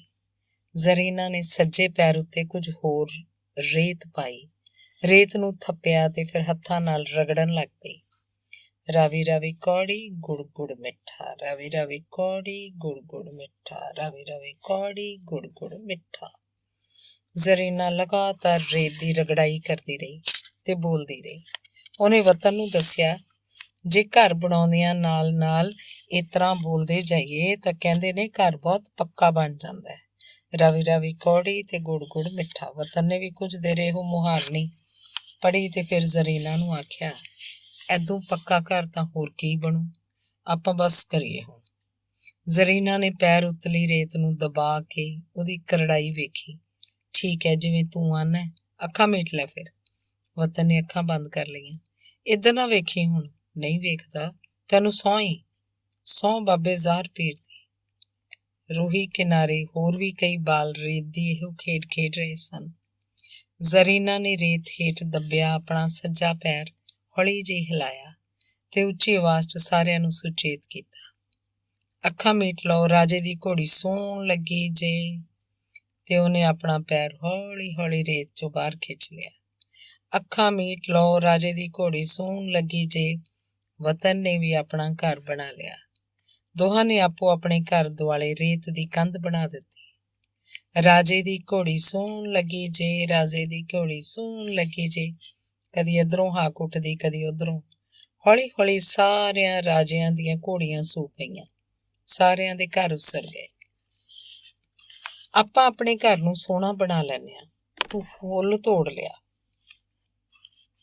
ਜ਼ਰੀਨਾ ਘਰ ਸਵਾਰਨ ਲੱਗ ਪਈ। ਨੇੜਲੇ ਖੇਤ ਦੀ ਗੁਲਾਬਾਸੀ ਦੀ ਵਾੜ ਫੁੱਲਾਂ ਨਾਲ ਲੱਦੀ ਹੋਈ ਸੀ। ਵਤਨ ਨੇ ਫੁੱਲ ਤੋੜ ਕੇ ਝੋਲੀ ਭਰ ਲਈ ਤੇ ਰੇਤ ਦੇ ਘਰ ਦੀ ਬਾਹਰਲੀ ਕੰਧ ਕੋਲ ਉਲੱਦ ਦਿੱਤੀ। ਉਹ ਬੈਠ ਕੇ ਬਾਹਰਲੀ ਕੰਧ ਉੱਤੇ ਫੁੱਲ ਪਾਉਣ ਲੱਗ ਪਿਆ। ਜ਼ਰੀਨਾ ਨੇ ਹੱਥ ਨਾਲ ਦੋਹਾਂ ਘਰਾਂ ਦੇ ਵਿਚਕਾਰਲੀ ਕੰਧ ਢਾਹ ਦਿੱਤੀ। ਉਹੀ ਘਰ ਵਤਨ ਦਾ ਹੋ ਗਿਆ, ਉਹੀ ਘਰ ਜ਼ਰੀਨਾ ਦਾ ਬਣ ਗਿਆ। ਵਿਚਕਾਰਲੀ ਕੰਧ ਢਾਉਣੀ ਕੀ ਇੰਨੀ ਸੁਖਾਲੀ ਸੀ? ਇਹ ਸਰੋਕਾਰ ਉਹਨਾਂ ਦੇ ਬਾਲਪਨ ਦਾ ਨਹੀਂ ਸੀ। ਰੇਤ ਦੇ ਘਰਾਂ ਦੀ ਉਸ ਬਸਤੀ ਵਿੱਚ ਜ਼ਰੀਨਾ ਤੇ ਵਤਨ ਦਾ ਘਰ ਹੀ ਇੱਕੋ ਇੱਕ ਇਹੋ ਜਿਹਾ ਘਰ ਸੀ ਜਿਸ ਦੇ ਚੁਫੇਰੇ ਤਾਂ ਬੇਸ਼ੱਕ ਕੰਧ ਸੀ, ਪਰ ਵਿਚਕਾਰ ਕੰਧ ਕੋਈ ਨਹੀਂ ਸੀ। ਉਹਨਾਂ ਤੁਰ ਫਿਰ ਕੇ ਬਾਕੀ ਹਾਣੀਆਂ ਦੇ ਘਰ ਵੀ ਵੇਖੇ। ਜ਼ਰੀਨਾ ਤੇ ਵਤਨ ਦਾ ਘਰ ਸਭ ਤੋਂ ਵੱਧ ਸੋਹਣਾ ਸੀ, ਪਰ ਉਹ ਰੇਤ ਦਾ ਘਰ ਸੀ। ਜਦੋਂ ਰੇਤ ਸੁੱਕ ਗਈ ਤਾਂ ਘਰ ਢਹਿ ਗਿਆ। ਵਤਨ ਉਦਾਸ ਹੋ ਗਿਆ। ਜਦੋਂ ਗਿੱਲੀ ਰੇਤ ਵਿੱਚੋਂ ਪਾਣੀ ਸੁੱਕ ਜਾਂਦਾ ਹੈ ਤਾਂ ਘਰ ਢਹਿ ਜਾਂਦੇ ਨੇ। ਫਿਰ ਕੀ ਹੈ, ਅਗਲੇ ਦਿਨ ਆਪਾਂ ਨਵੇਂ ਬਣਾ ਲੈਂਦੇ ਹਾਂ। ਜੇ ਰੂਹੀ ਸੁੱਕ ਗਈ ਫੇਰ? ਹਾਂ, ਫੇਰ ਰੇਤ ਗਿੱਲੀ ਕਿਸ ਤਰ੍ਹਾਂ ਹੋਊ? ਫੇਰ ਮੱਥਾ ਟਕੋਰਦਿਆਂ ਜ਼ਰੀਨਾ ਖਿੜ ਪਈ। ਆਪਾਂ ਗੰਢੇ ਨਾਲ ਲੂਣ ਲਾ ਕੇ ਖਾਇਆ ਕਰਾਂਗੇ ਤੇ ਜਾਂ ਫਿਰ ਕਿੰਨਾ ਸਾਰਾ ਲੂਣ ਪਾ ਕੇ ਲੱਸੀ ਪੀਆ ਕਰਾਂਗੇ। ਲੂਣ ਪਾ ਕੇ ਲੱਸੀ? ਫਿਰ ਭਲਾ ਕੀ ਗੱਲ ਹੋਈ? ਇਹ ਭਲਾ ਕੀ ਗੱਲ ਹੋਈ? ਲੂਣ ਨਾਲ ਤੇ ਬਹੁਤ ਲੱਗਦੀ ਹੈ। ਫਿਰ ਕੀ ਹੋਊ? ਫਿਰ ਆਪਾਂ ਨੂੰ ਬਹੁਤ ਪਾਣੀ ਪੀਣਾ ਪਊ। ਉਸ ਪਾਣੀ ਨਾਲ ਅੰਦਰ ਅੱਥਰੂ ਬਣ ਜਾਣਗੇ। ਅੱਥਰੂ? ਜਦੋਂ ਰੇਤ ਸੁੱਕ ਜਾਇਆ ਕਰੂ ਤਾਂ ਆਪਾਂ ਦੋਵੇਂ ਖੂਬ ਰੋਇਆ ਕਰਾਂਗੇ। ਰੋ ਰੋ ਕੇ ਰੇਤ ਗਿੱਲੀ ਕਰ ਦਿਆ ਕਰਾਂਗੇ। ਫੇਰ ਉਹ ਗਿੱਲੀ ਰੇਤ ਨਾਲ ਘਰ ਝੱਟ ਬਣ ਜਾਇਆ ਕਰੂ। ਕਿੰਨੀ ਕੁ ਵੇਰ ਕੋਈ ਹੰਝੂਆਂ ਨਾਲ ਰਾਤ ਰੇਤ ਭਿਉਂ ਭਿਉਂ ਘਰ ਬਣਾਵੇ। ਕਿੰਨੀ ਕੁ ਵੇਰ ਕੋਈ ਕਰੇ ਇਸ ਮਲਬੇ ਤੇ ਮੁੜੋ ਸਾਰੇ। ਸੁਰਾਣੇ ਨੇ ਦੂਰੋਂ ਹਾਕ ਮਾਰੀ, ਉਹ ਯਾਰ ਚਲੋ ਹੁਣ ਪਿੰਡ ਚੱਲੀਏ, ਦਾਣੇ ਭੁਣਾ ਕੇ ਚੱਬਾਂਗੇ। ਅਸੀਂ ਆਏ ਮਗਰੇ ਮਗਰ। ਵਤਨ ਨੇ ਪੈਰ ਨਾਲ ਆਪਣੇ ਬਣਾਏ ਹੋਏ ਘਰ ਆਪੇ ਢਾਹ ਦਿੱਤੇ। ਬੋਲਿਆ, ਜੀ ਨਹੀਂ, ਉੱਠ ਚੱਲੀਏ। ਤੂੰ ਇਹ ਘਰ ਕਿਉਂ ਢਾਏ ਨੇ? ਜ਼ਰੀਨਾ ਡੱਡੋ ਲਿੱਕੀ ਹੋਈ ਬੋਲੀ। ਫਿਰ ਕੀ ਹੈ, ਡੰਗਰਾਂ ਦੇ ਖੁਰਾਂ ਹੇਠ ਵੀ ਤਾਂ ਢਹਿ ਜਾਣੇ ਸੀ। ਤੈਨੂੰ ਇਹਦੇ ਨਾਲ ਕੀ? ਤੂੰ ਆਪ ਤਾਂ ਨਾ ਢਾਹਿਆ ਕਰ। ਅੱਛਾ ਬਾਬਾ, ਨਹੀਂ ਢਾਉਂਦਾ। ਜ਼ਰੀਨਾ ਵਿਟਰੀ ਵਿਟਰੀ ਵਤਨ ਦੇ ਨਾਲ ਤੁਰ ਪਈ। ਕਿੰਨੀ ਸਾਰੀ ਵਾਟ ਉਹ ਚੁੱਪ ਚੁਪੀਤੀ ਤੁਰੀ ਗਈ। ਵਤਨ ਦਾ ਵੀ ਉਹਨੂੰ ਬੁਲਾਉਣ ਦਾ ਹੌਸਲਾ ਨਾ ਪਿਆ। ਵਤਨ? ਜ਼ਰੀਨਾ ਦੀ ਚੇਤਨਾ ਵਿੱਚ ਕੋਈ ਖਿਆਲ ਜਾਗ ਪਿਆ। ਹਾਂ, ਗੁੱਸੇ ਆ ਮੇਰੇ ਨਾਲ? ਨਹੀਂ ਤਾਂ ਪਤਾ ਹੈ, ਜਦੋਂ ਆਪਾਂ ਵੱਡੇ ਹੋਵਾਂਗੇ ਉਦੋਂ ਆਪਾਂ ਪੱਕਾ ਘਰ ਬਣਾਵਾਂਗੇ। ਪੱਕੇ ਘਰ ਵਧੀਆ ਹੁੰਦੇ ਆ, ਉਹ ਘਰ ਢਹਿੰਦੇ ਵੀ ਨਹੀਂ। ਹਾਂ, ਇਹ ਠੀਕ ਹੈ। ਹੁਣ ਆਪਾਂ ਵੱਡੇ ਵੀ ਤਾਂ ਹੋ ਹੀ ਜਾਣਾ ਨੇ। ਦੋਵਾਂ ਦੇ ਸਿਰੋਂ ਬੋਝ ਉਤਰ ਗਿਆ। ਉਹਨਾਂ ਇੱਕ ਦੂਜੇ ਦਾ ਹੱਥ ਫੜਿਆ ਤੇ ਪਹੇ ਉੱਤੇ ਦੌੜਨ ਲੱਗ ਪਏ। ਜੋ ਘਰ ਸੁਪਨਿਆਂ 'ਚ ਸ਼ਾਮਲ ਹੋਇਆ ਸੀ, ਕੀ ਬਣ ਸਕਿਆ ਉਹ ਕਦੀ? ਇਸ ਸਵਾਲ ਦਾ ਜਵਾਬ ਕਿਸੇ ਵੀ ਹੋਰ ਕੋਲ ਨਹੀਂ ਸੀ, ਸਿਰਫ ਵਕਤ ਕੋਲ ਸੀ। ਅੰਗ ਪੰਜਵਾਂ। ਭੰਡਾ ਭੰਡਾਰੀਆ ਕਿੰਨਾ ਕੁ ਭਾਰ, ਇੱਕ ਮੁੱਠੀ ਚੁੱਕ ਲੈ ਦੂਜੀ ਤਿਆਰ। ਉਹ ਖੇਡਦੇ ਰਹੇ ਤੇ ਵਕਤ ਦਾ ਭਾਰ ਆਪਣੇ ਮੋਢਿਆਂ ਉੱਤੇ ਧਰਦੇ ਰਹੇ। ਬੋਹੜ ਹੇਠ ਖੇਡਦੇ ਹਾਣੀਆਂ ਦਾ ਸਿਰ ਬੋਹੜ ਦੇ ਹੇਠਲੇ ਟਾਹਣਿਆਂ ਨੂੰ ਲੱਗਣ ਲੱਗ ਪਿਆ। ਉਹ ਇੱਕ ਦੂਜੇ ਨੂੰ ਜਵਾਨੀ ਵੱਲ ਤੁਰਦਿਆਂ ਵੇਖਦੇ ਰਹੇ ਸਨ, ਪਰ ਹੈਰਾਨ ਨਹੀਂ ਸਨ ਹੋਏ। ਉਹਨਾਂ ਨੂੰ ਲੱਗਦਾ ਰਿਹਾ ਸੀ ਕਿ ਉਹ ਹਾਲੇ ਉੱਡੇ ਹੀ ਸਨ ਤੇ ਜਿੱਡੇ ਪਹਿਲੋਂ ਹੁੰਦੇ ਸਨ। ਜਦੋਂ ਮਾਪਿਆਂ ਨੇ ਉਹਨਾਂ ਨੂੰ ਕੰਮਾਂ ਕਾਰਾਂ ਵੱਲ ਤੋਰ ਲਿਆ ਤਾਂ ਉਹ ਗੁਆਚਣ ਲੱਗ ਪਏ। ਜ਼ਰੀਨਾ ਤੇ ਵਤਨ ਵੱਡੇ ਹੋਣ ਪਿੱਛੋਂ ਵੀ ਗੁਆਚੇ ਨਹੀਂ ਸਨ। ਚੌਧਰੀ ਕਰੀਮ ਬਖਸ਼ ਤੇ ਵਸਾਵਾ ਸਿੰਘ ਦੇ ਘਰ ਨਾਲ ਸੰਬੰਧ ਪਿੰਡ ਦੇ ਸਾਰਿਆਂ ਘਰਾਂ ਨਾਲੋਂ ਵੱਖਰੇ ਸਨ। ਉਸ ਪਰਿਵਾਰ ਦੀ ਪਰਦਾਦਾਰੀ ਦੀ ਰਵਾਇਤ ਵਤਨ ਦੇ ਘਰ ਪਹੁੰਚ ਕੇ ਬੇਪਰਦਾ ਹੋ ਜਾਂਦੀ ਸੀ। ਚੌਧਰੀ ਕਰੀਮ ਬਖਸ਼ ਤੇ ਵਸਾਵਾ ਸਿੰਘ ਗੂੜੇ ਯਾਰ ਸਨ। ਜ਼ਰੀਨਾ ਦਾ ਵਤਨ ਦੇ ਘਰ ਆਉਣਾ ਜਾਣਾ ਉਸੇ ਤਰ੍ਹਾਂ ਹੀ ਸੀ ਜਿਵੇਂ ਕੋਈ ਆਪਣੇ ਘਰ ਆਉਂਦਾ ਹੈ। ਸੁਪਨਿਆਂ ਦੇ ਹੰਸ ਉਹਨਾਂ ਦੇ ਨੈਣ ਸਰਾਂ ਵਿੱਚ ਤੈਰਨ ਲੱਗ ਪਏ ਸਨ, ਪਰ ਬਚਪਨ ਦੀਆਂ ਖੁੱਲ੍ਹਾਂ ਪਿੱਛੇ ਰਹਿ ਗਈਆਂ ਸਨ ਤੇ ਬੇਮੁਹਾਰੇ ਬੋਲ ਵੀ। ਅੰਦਰ ਉੱਠਦੇ ਵਲਵਲੇ ਜਵਾਰ ਭਾਟੇ ਵਰਗੇ ਸਨ। ਉਸ ਜਵਾਰ ਭਾਟੇ ਨੂੰ ਸ਼ਬਦਾਂ 'ਚ ਬੰਨ੍ਹਣਾ ਕਿਸੇ ਨੂੰ ਨਹੀਂ ਸੀ ਆਉਂਦਾ। ਇੱਕ ਦੂਜੇ ਲਈ ਬੋਲੇ ਹੋਏ ਸ਼ਬਦਾਂ ਦੇ ਅਰਥ ਉਹਨਾਂ ਕੋਲ ਆਪੋ ਆਪਣੇ ਸਨ। ਵਤਨ ਨੇ 10ਵੀਂ ਦਾ ਇਮਤਿਹਾਨ ਦੇ ਕੇ ਮਣਾ ਮੂੰਹੀ ਭਾਰ ਸਿਰ ਤੋਂ ਲਾਇਆ। ਅੱਜ ਉਹਨੇ ਸੌਣ ਵਾਲੀਆਂ ਡੰਝਾਂ ਲਾਉਣੀਆਂ ਸਨ। ਉਹਨੇ ਉਂਗਲ ਨੁਗਲ ਕਰਕੇ ਖਾਣਾ ਖਾਧਾ। ਕੁਝ ਹੋਰ ਤਾਂ ਨਹੀਂ ਲੈਣਾ? ਪ੍ਰਤਾਪ ਕੌਰ ਨੇ ਆਖਿਆ। ਨਹੀਂ ਮਾਂ, ਮੈਂ ਫਿਰ ਰਤਾ ਚਾਚੀ ਬਿੱਸੀ ਵੱਲੋਂ ਹੋ ਆਵਾਂ। ਉਹਦਾ ਭਰਾ ਗੁਜ਼ਰ ਗਿਆ ਤੇ ਮੈਥੋਂ ਅਫਸੋਸ ਕਰਨ ਵੀ ਨਹੀਂ ਜਾਇਆ ਗਿਆ। ਤੂੰ ਜਾ ਮਾਂ। ਪ੍ਰਤਾਪ ਕੌਰ ਗੋਡਿਆਂ ਉੱਤੇ ਹੱਥ ਰੱਖ ਕੇ ਉੱਠੀ ਤੇ ਅੰਦਰੋਂ ਚਿੱਟੀ ਚਾਦਰ ਲਿਆ ਕੇ ਬੁੱਕਲ ਮਾਰ ਲਈ। ਬਾਹਰ ਵੱਲ ਪੈਰ ਪੁੱਟਦਿਆਂ ਉਸ ਪੱਕੀ ਕੀਤੀ, ਮੈਂ ਬੂਹਾ ਢੋ ਚੱਲੀ ਆਂ, ਫਿਰ ਵੀ ਬਿੜਕ ਰੱਖੀ। ਡਿਊਟੀ ਦਾ ਵੱਡਾ ਦਰਵਾਜ਼ਾ ਬੰਦ ਹੋਣ ਦੀ ਆਵਾਜ਼ ਆਈ। ਵਤਨ ਨੇ ਉੱਠ ਕੇ ਲੱਸੀ ਪੀਤੀ ਤੇ ਕਮਰੇ 'ਚ ਆ ਗਿਆ। ਕਮੀਜ਼ ਲਾ ਕੇ ਉਸ ਦੂਰੋਂ ਹੀ ਕਿੱਲੀ ਵੱਲ ਵਗਾਹ ਮਾਰੀ। ਕਮੀਜ਼ ਕਿੱਲੀ ਨਾਲ ਲਟਕੀ ਤੇ ਹੌਲੀ ਹੌਲੀ ਤਿਲਕ ਕੇ ਟਰੰਕ ਤੇ ਡਿੱਗ ਪਈ। ਉਹਨੇ ਮੰਜੇ ਦੀ ਪੈਂਦ ਬੰਨੀ ਇਕੱਠਾ ਕੀਤਾ ਹੋਇਆ ਬਿਸਤਰਾ ਵਿਛਾਇਆ ਤੇ ਵੱਟ ਕੱਢਣ ਤੋਂ ਬਗੈਰ ਹੀ ਲੰਮਾ ਪੈ ਗਿਆ। ਉਹ ਕਿੰਨਾ ਚਿਰ ਉਸਲ ਵੱਟੇ ਭੰਨਦਾ ਰਿਹਾ। ਕੰਬਖਤ ਨੀਂਦ ਇਮਤਿਹਾਨ ਦੇ ਦਿਨ ਹੀ ਬਹੁਤ ਆਉਂਦੀ ਸੀ ਤੇ ਇਮਤਿਹਾਨ ਪਿੱਛੋਂ ਉੱਡ ਪੁੱਡ ਗਈ ਸੀ। ਬਾਹਰਲਾ ਬੂਹਾ ਖੁੱਲ੍ਹਣ ਦੀ ਆਵਾਜ਼ ਆਈ ਤਾਂ ਵਤਨ ਉੱਠ ਕੇ ਬੈਠ ਗਿਆ। ਉਹਨੇ ਜ਼ਰੀਨਾ ਦੀ ਪੈਰ ਚਾਪ ਪਛਾਣ ਲਈ ਸੀ। ਜ਼ਰੀਨਾ ਦਾ ਚਿਹਰਾ ਉਦਾਸ ਸੀ। ਉਹਦੀਆਂ ਅੱਖਾਂ ਹਿੱਸੀਆਂ ਸਨ, ਜਿਵੇਂ ਰੋ ਕੇ ਆਈ ਹੋਵੇ। ਪੇਪਰ ਤਾਂ ਚੰਗੇ ਹੋ ਗਏ ਨਾ? ਉਸ ਤੌਖਲੇ ਨਾਲ ਪੁੱਛਿਆ। ਹਾਂ, ਬਹੁਤ ਚੰਗੇ। ਮੰਜੇ ਦੀ ਹੀਂਹ ਤੇ ਬੈਠਦਿਆਂ ਉਸ ਸੰਖੇਪ ਜਿਹਾ ਜਵਾਬ ਦਿੱਤਾ। ਕਿਸੇ ਨਾਲ ਝਗੜੀ ਤਾਂ ਨਹੀਂ? ਨਹੀਂ। ਗੱਲ ਕੀ ਹੈ? ਤੂੰ ਇਸ ਤਰ੍ਹਾਂ। ਮੈਂ ਭਲਕੇ ਚਲੀ ਜਾਣਾ ਵਾਂ। ਕਿੱਥੇ? ਲਾਹੌਰ। ਲਾਹੌਰ ਕਿਉਂ? ਉੱਥੇ ਮੇਰੇ ਮਾਮੂ ਜਾਨ ਰਹਿੰਦੇ ਨੇ। ਅੱਬੂ ਆਖਦੇ ਨੇ ਮੈਂ ਉੱਥੇ ਰਹਿ ਕੇ ਪੜ੍ਹਾਈ ਪੂਰੀ ਕਰਾਂ, MA ਤੱਕ ਪੜ੍ਹਾਂ। ਪਰ 10ਵੀਂ ਦਾ ਨਤੀਜਾ ਤਾਂ ਅਜੇ 2.5 ਮਹੀਨਿਆਂ ਨੂੰ ਨਿਕਲਣਾ। ਹੁਣੇ ਲਾਹੌਰ ਜਾ ਕੇ ਕੀ ਕਰੇਂਗੀ? ਅੱਬੂ ਆਖਦੇ ਨੇ ਮੈਂ ਉੱਥੇ ਰਹਿ ਕੇ ਕਿਸੇ ਉਸਤਾਦ ਪਾਸੋਂ ਅੰਗਰੇਜ਼ੀ ਪੜ੍ਹਾਂ, ਤਾਂ ਹੀ ਕਾਲਜ 'ਚ ਚੱਲ ਸਕੂੰ। ਜੇ ਮੈਂ ਵੀ ਲਾਹੌਰ ਦੇ ਕਾਲਜ ਦਾਖਲ ਹੋ ਜਾਵਾਂ ਤਾਂ? ਜ਼ਰੀਨਾ ਨੇ ਆਪਣੀ ਬੇਵਸੀ ਦੱਸੀ। ਮੈਂ ਉੱਥੇ ਤੁਹਾਨੂੰ ਕਿਸ ਤਰ੍ਹਾਂ ਮਿਲੂੰ? ਮੈਂ ਕੁੜੀ ਮੁੰਡਿਆਂ ਦੇ ਕਾਲਜ ਕਿਵੇਂ ਜਾਊਂ? ਕਿਹਨੂੰ ਪੁੱਛੂੰ ਵਤਨ ਕਿੱਥੇ ਹੈ? ਵਤਨ ਪ੍ਰਸ਼ਨ ਚਿੰਨ੍ਹ ਬਣ ਗਿਆ ਸਾਰੇ ਦਾ ਸਾਰਾ। ਜ਼ਰੀਨਾ ਨੇ ਉਹਦੇ ਹੱਥ ਉੱਤੇ ਆਪਣਾ ਹੱਥ ਰੱਖ ਦਿੱਤਾ। ਸ਼ਾਇਦ ਆਪਾਂ ਹੁਣ ਕਦੀ ਵੀ ਨਾ ਮਿਲੀਏ। ਵਤਨ ਨੂੰ ਜਾਪਿਆ ਉਹ ਦੋਵੇਂ ਅਚਨਚੇਤੀ ਵੱਡੇ ਹੋ ਗਏ ਸਨ। ਜਵਾਨ ਹੱਥਾਂ ਦੀ ਪਹਿਲੀ ਛੋਹ ਨੇ ਉਹਦੇ ਅੰਦਰ ਚਰਨਾਹਟ ਛੇੜ ਦਿੱਤੀ ਸੀ। ਅਨੋਖੀ ਜਿਹੀ ਕੰਬਣੀ, ਅਜੀਬ ਜਿਹੀ ਦਿਲਾਂ ਦੀ ਧੜਕਣ, ਅਲੋਕਾਰ ਜਿਹੀ ਮਿਠਾਸ ਜਿਸਮਾਂ ਵਿੱਚ। ਇਹੋ ਜਿਹਾ ਕੁਝ ਵਤਨ ਨੇ ਕਦੀ ਨਹੀਂ ਸੀ ਜਾਣਿਆ, ਕਦੀ ਮਹਿਸੂਸ ਨਹੀਂ ਸੀ ਕੀਤਾ। ਮਨ ਦੇ ਉਸ ਆਲਮ 'ਚ ਵਤਨ ਨੇ ਆਪਣੇ ਹੱਥ ਉੱਤੇ ਧੜਕ ਰਹੇ ਹੱਥ ਨੂੰ ਬੁੱਲ੍ਹਾਂ ਉੱਤੇ ਲਾ ਲਿਆ। ਮੈਂ ਕੀ ਕਰਾਂ?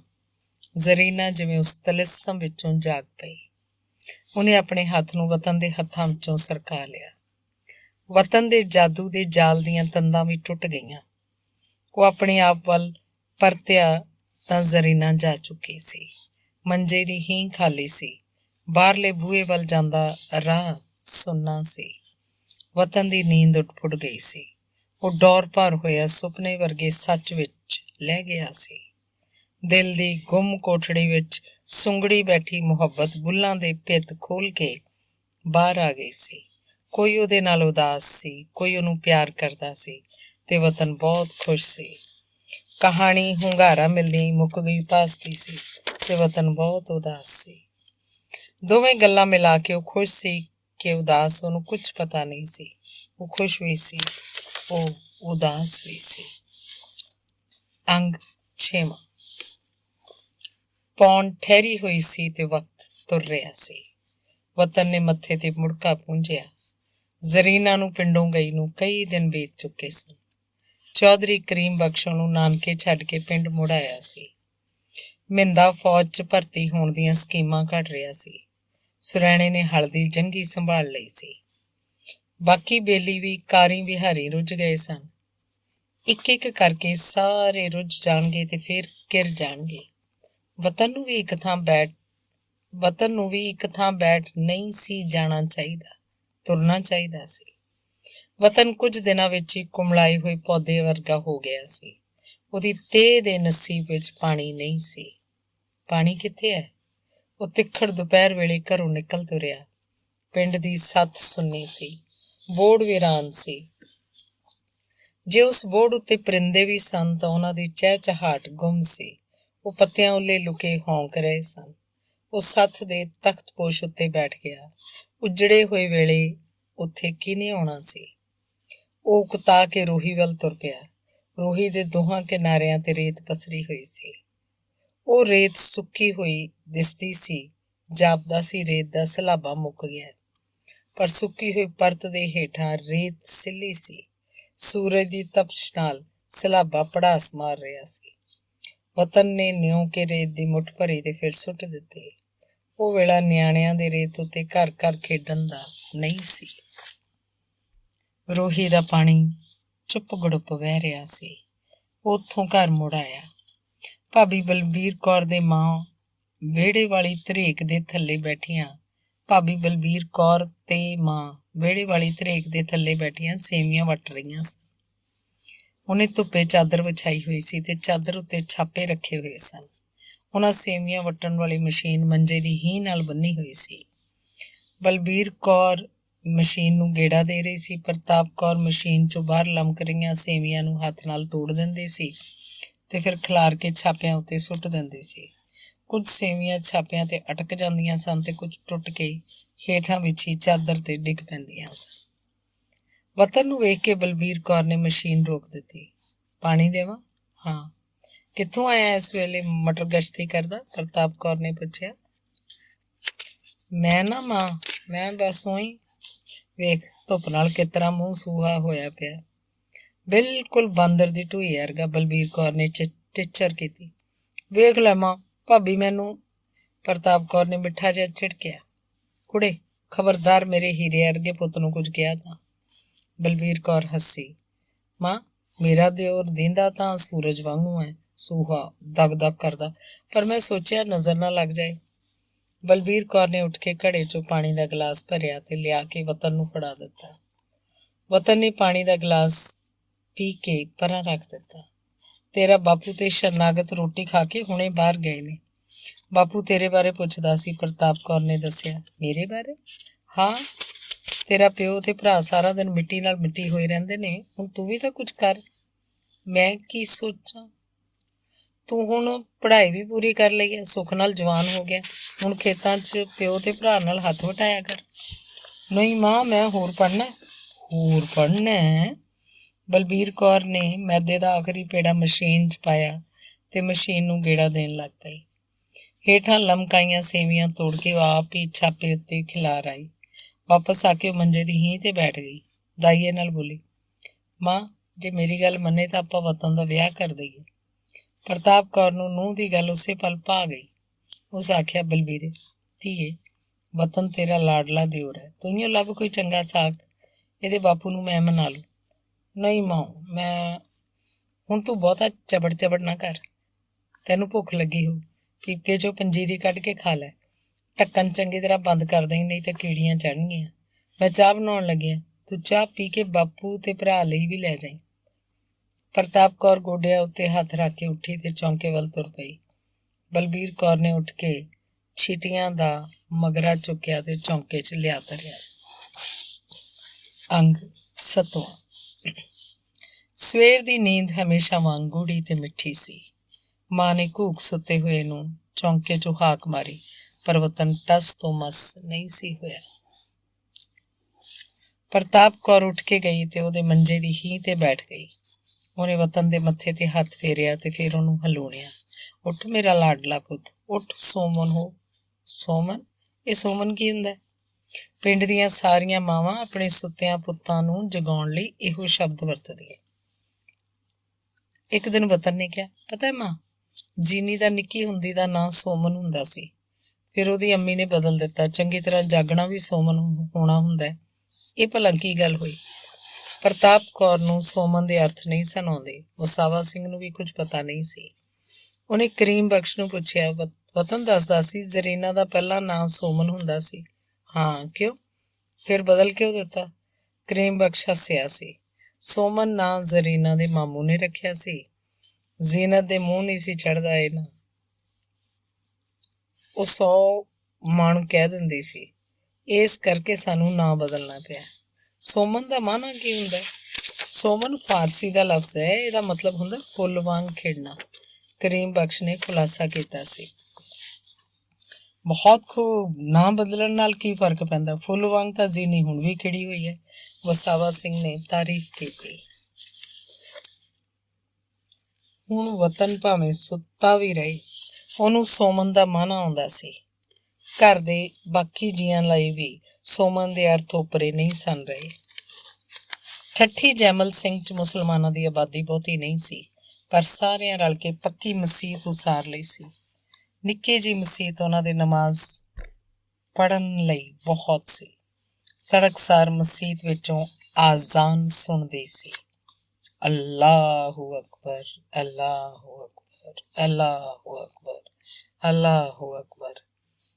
ਅਸ਼ਹਦੁ ਅੱਲਾ ਇਲਾਹਾ ਇल्लल्लाह, ਅਸ਼ਹਦੁ ਅੱਲਾ ਇਲਾਹਾ इल्लल्लाह, ਅਸ਼ਹਦੁ ਅੰਨ ਮੁਹੰਮਦ ਰਸੂਲ ਅੱਲਾਹ, ਅਸ਼ਹਦੁ ਅੰਨ ਮੁਹੰਮਦ ਰਸੂਲ ਅੱਲਾਹ।